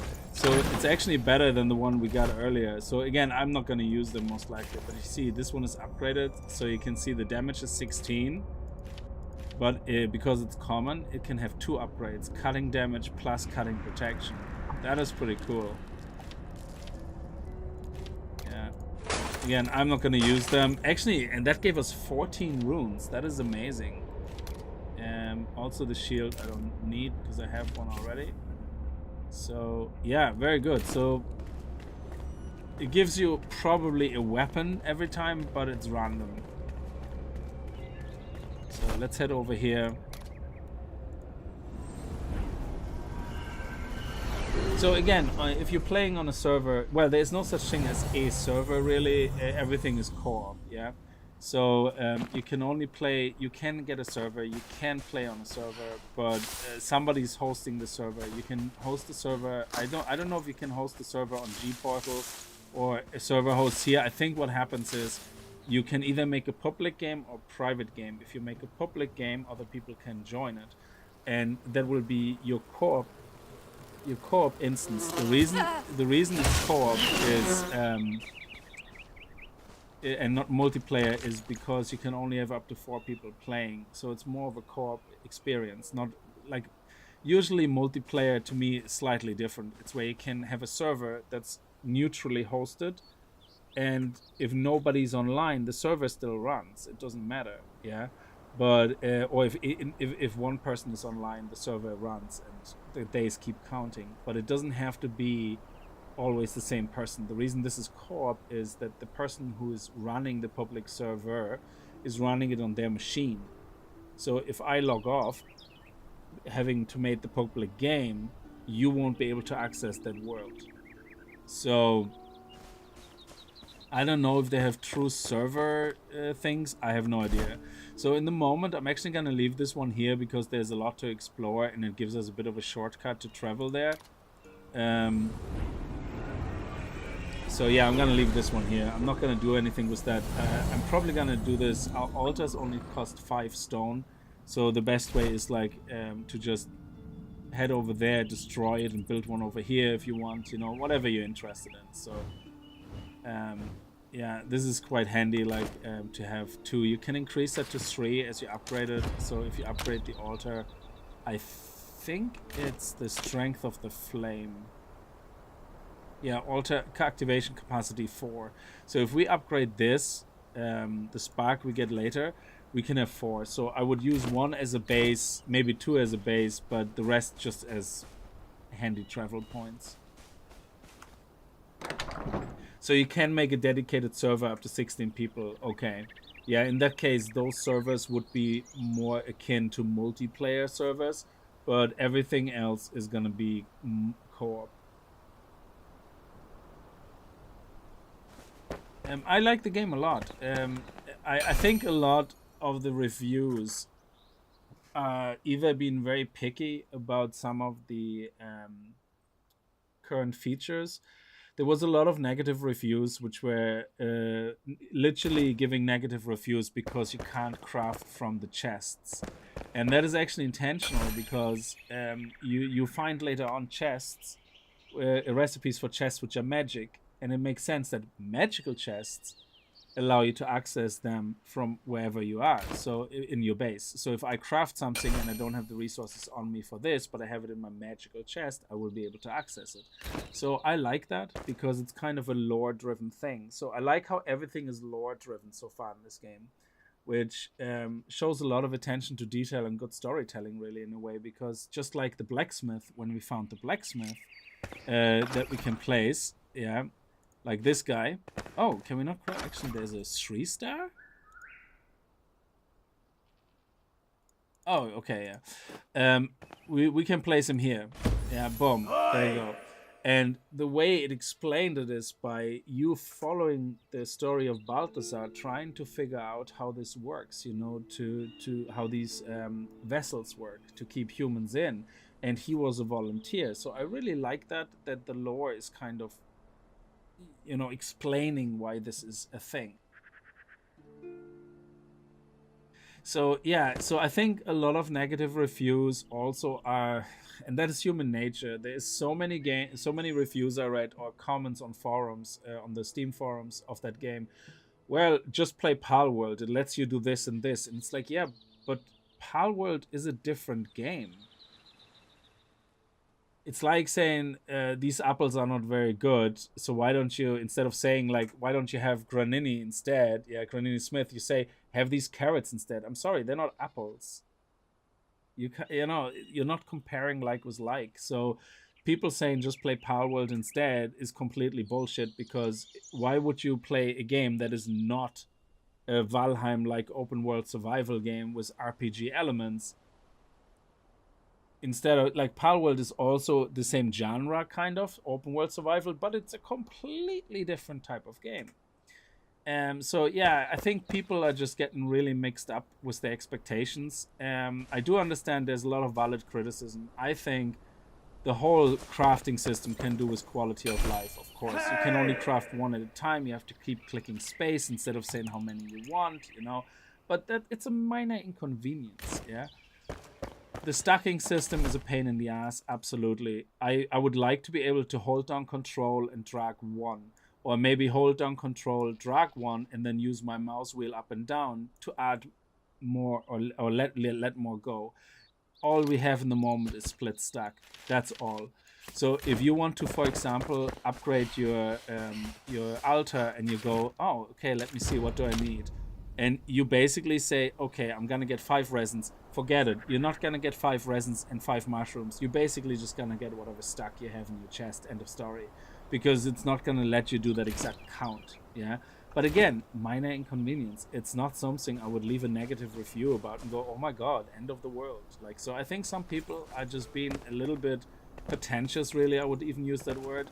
In their expectations, yeah. Sure, it's early access, but look what you get. This game has a full-fledged story already, loads of NPCs available to find, loads of crafting, loads of story, and it's early access, of course, yeah, but I really don't understand sometimes people's expectations, yeah. You see people positively reviewing some asset flip ripoff, going, has good potential, but then you have a game which actually feels very complete, and people go, oh yeah, this is not ready. So yeah, take Steam reviews with a grain of salt, to be honest. Yeah, I think the game is really good for what it's trying to be, and if you understand what it's trying to be, you will probably find it's meeting those criteria. It's basically, I think the closest comparison, it is kind of a Valheim-like game where the bosses you fight through the story progression unlock more and more things for you to craft. There is a boss you're gonna fight soon over here. No, not there. Over here somewhere, which is the next quest you unlock after you do the mini quests here with this guy. And as long as you follow that, you will find it's more akin to Valheim and ticking those boxes than other things. Yeah, exactly. I'm not enjoying the computer. I'm going to use a calculator instead. Yeah, it's two totally different things. Yeah. So, but again, it's very hard to find the people who have valid criticism on Steam forums because I think there's a lot of noise in the moment around Palworld. So, of course, you have forum posts like, which game is better, Palworld or Enshrouded? Help me to make the choice which one to buy. And it's like, what's better, carrots or apples? Well, what are you interested in, vegetables or fruit? So I think it's just a little bit OTT with some of these things, but I think the game is really good for what it's trying to be. I love the crafting system. The world kind of voxel system that you can destroy the environments. It's a bit grindy in the moment, but again, it's not meant to be played alone. I guess it's meant to be playing co-op. That's why if I feel I need more resources, I just farm them all, in my vicinity, get all the fiber, then quickly log out, log back in, and get the respawn. It's not the end of the world, So I can't speak for co-op, to be fair. I don't know of any criticism or negative comments about co-op, if they're true or false. I have no idea. I haven't played co-op yet. I know servers had problems with logging in after the update, so there is absolute valid issues with servers and people trying to host public co-op games. But I don't know about them. I wouldn't be able to speak about that. Yeah, why not both? Exactly, I always say that as well. And I always like Asmongold. When people say, I don't have 2 times $30. Yeah, and it's like, dude, if you literally cannot afford a $30 game, then you have bigger money issues, yeah? And I'm not saying it's cheap. I'm just saying if you're at the point where you need to decide between spending $30 on a game and food, you probably shouldn't even look at games. You have bigger problems, So, So anyway, yeah, so far I like this game a lot. So this guy here gives you basically access to another crafting system. So this is really well done in my opinion, yeah. So to further get more resources that you need, yeah, you need, for example, for the 100 weapons, you need nails. But you cannot craft nails unless you craft them through him. And other things you need resources for, you need later on in other recipes, you need charcoal. This kiln creates charcoal from wood and dirt, but you can only get it from him. And this is what I like about this game. There's other NPCs. I have a map of all the NPCs where they are, and that's just so I can obviously streamline. Sorry, excuse me. Make the stream smoother by us unlocking the NPCs at a nice pace. Yeah, I'm not gonna get all the NPCs now. I try kind of wait for the story to lead us in the direction. But if we're going near that location, I will make sure to get the next NPC.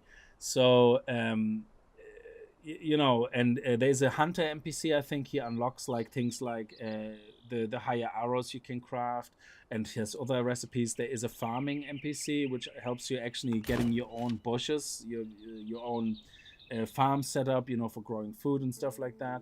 There is I think an NPC which is for storage, where you can get the magic storage boxes from. So there is a lot of things like that spread around through NPCs, but you also get a lot of crafting recipes just by completing quests.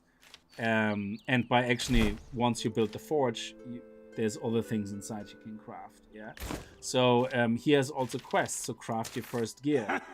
So it took you long enough to find me. Look at you, weak and puny. And they call you Flameborn. First thing you need is a weapon. Lucky you woke me up first. Crafting a scrappy sword or spike club will serve as well. So he gives us a location. Now we can just craft the thing here if we want to, and just craft a weapon, and that's it. If we craft nails from him, we can craft a scrappy sword, and it's the end of it. But he actually also unlocks a location here, which is intended for forging a weapon. But yes, this quest gets completed if you craft one of those weapons, which you can do already. So, but let's follow the quest, see what is in that area, explore a little bit, and see what's there. That stays there even when the quest completes. That stays there until you go there. So which is really good. The other thing he's talking about, I think, is how the shroud works. Ember Vale can be saved. Where's the ash? There's Ember's kit. The shroud suffocates the valleys, so seek the elixir. Yeah, the elixir well is the first boss space. It kind of like an encounter area where you have your first I forgot what they're called. The root of misery. So the root of our misery, it's like a plant root that you go to and you fight all the mobs around to get in there first, and then you have a boss there that you fight who protects that big giant mushroom thing, and that is the source of the shroud in that area. And once you destroy that mushroom, the shroud clears in that area. Not all of it, but just around this specific area. And it gives you resources that you usually can't find that easily as well when you destroy it. So, which is a very nice way of progressing the story and, saying, hey, it's open world, you can go wherever you want. But to defeat certain areas, you're going to need certain other things unlocked, so which I think is a nice balance. So this will basically give us now another marker on the map where you see over here to clear the well, and that area here is like a whole quest system. So I played up to that point on my other character just to see what it's like, and I love it, absolutely love it. See, he has another quest. I think he's also talking about getting the well-rested buffs and the glider and the hook. And again, you can craft them already, but new lore generally well-rested, so that's just a bit of lore. Just get a bigger hammer. So, and if you have him not have him indoors, I think you can't craft everything on him because he has to be indoors for that, I believe. So just make sure you place him inside your house. I will buy this game, but I have to wait. My dealers are made a budget. Oh no, Kettle Black, I'm not making fun of people who live on a budget. Believe me, I'm on a budget. And I have a full-time job and everything, and I have to be careful, yeah? So I can only buy a lot of games because of YouTube money that I use to buy those games, yeah? So, but my personal money, Jesus, yeah, I totally get it. There's a lot of games I couldn't buy that came out at $60 on PlayStation 5 or PC that I just had to skip because I just couldn't afford to buy them. And I get that. But the issue is people making posts saying, oh, I can't really afford the game, so should I buy this or this? And it's like, if that is your pretext, then don't look at buying games. Sort yourself out first. But yeah, being on a budget is absolutely fine. That's okay. The blacksmith needs gloves. Yeah, his hands are really weird, isn't it? Well, that's why he's called a blacksmith, I guess. His hands are really dirty and full of soot. He's working hard, I guess. So, yeah, we now have multiple quests here available. Clear the elixir, forge a weapon. We can do that next time. So what I'm going to do between this and next time is I'm going to play on my different world on my other character to experiment more on features. And we're going to come back next time here to continue with the story here, So what else to have here? Shroud wood should be actually used. Yeah, we're going to need a third chest, I think, where we can start putting in some. Oh, look at the mana potions, nice. So we have to unlock alchemy or something. I don't know if there's an alchemy NPC, but I would like to make my own potions, and I definitely would like to figure out how we can make spells for a staff. That's something I want to figure out. Maybe we unlock that as we go down the route here. There's blink, there's a water aura, health gain from healing spells. So this one implies that you already know how to make healing spells. So how do we unlock healing spells? That's interesting. Oh, necromancy? Oh, wow. That is pretty awesome. We might go down that route and check out how necromancy works. Yeah, anyway.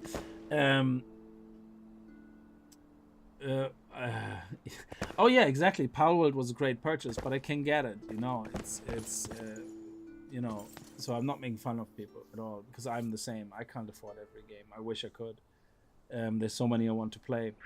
That's why I use things like Game Pass as a service, or even Ubisoft sometimes. I find it cheaper sometimes to buy Ubisoft for 1 month and then play the 3 games that are coming out and then, you know, quit it again. So anyway, listen, guys, thank you so much. Sorry for keeping the stream short. It's just, you know, the tonsils are still cut open and they're feeling a bit sore. So I'm going to leave it here for tonight. But I'm going to rest up until tomorrow. And then we're going to stream probably a little more Enshrouded before we go back to Palworld. I want to kind of be getting a good go at this before we continue with other things.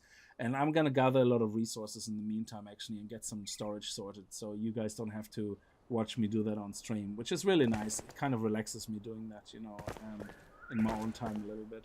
So Franco, thank you so much for the $5. Thanks for streaming this. Any commentary, especially, was a bad voice.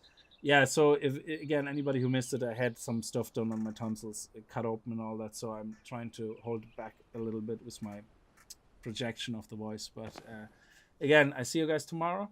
Until then, have a good night and stay safe. And if you could leave a like on the way out, that would be very much appreciated. So see you again next time. Bye bye.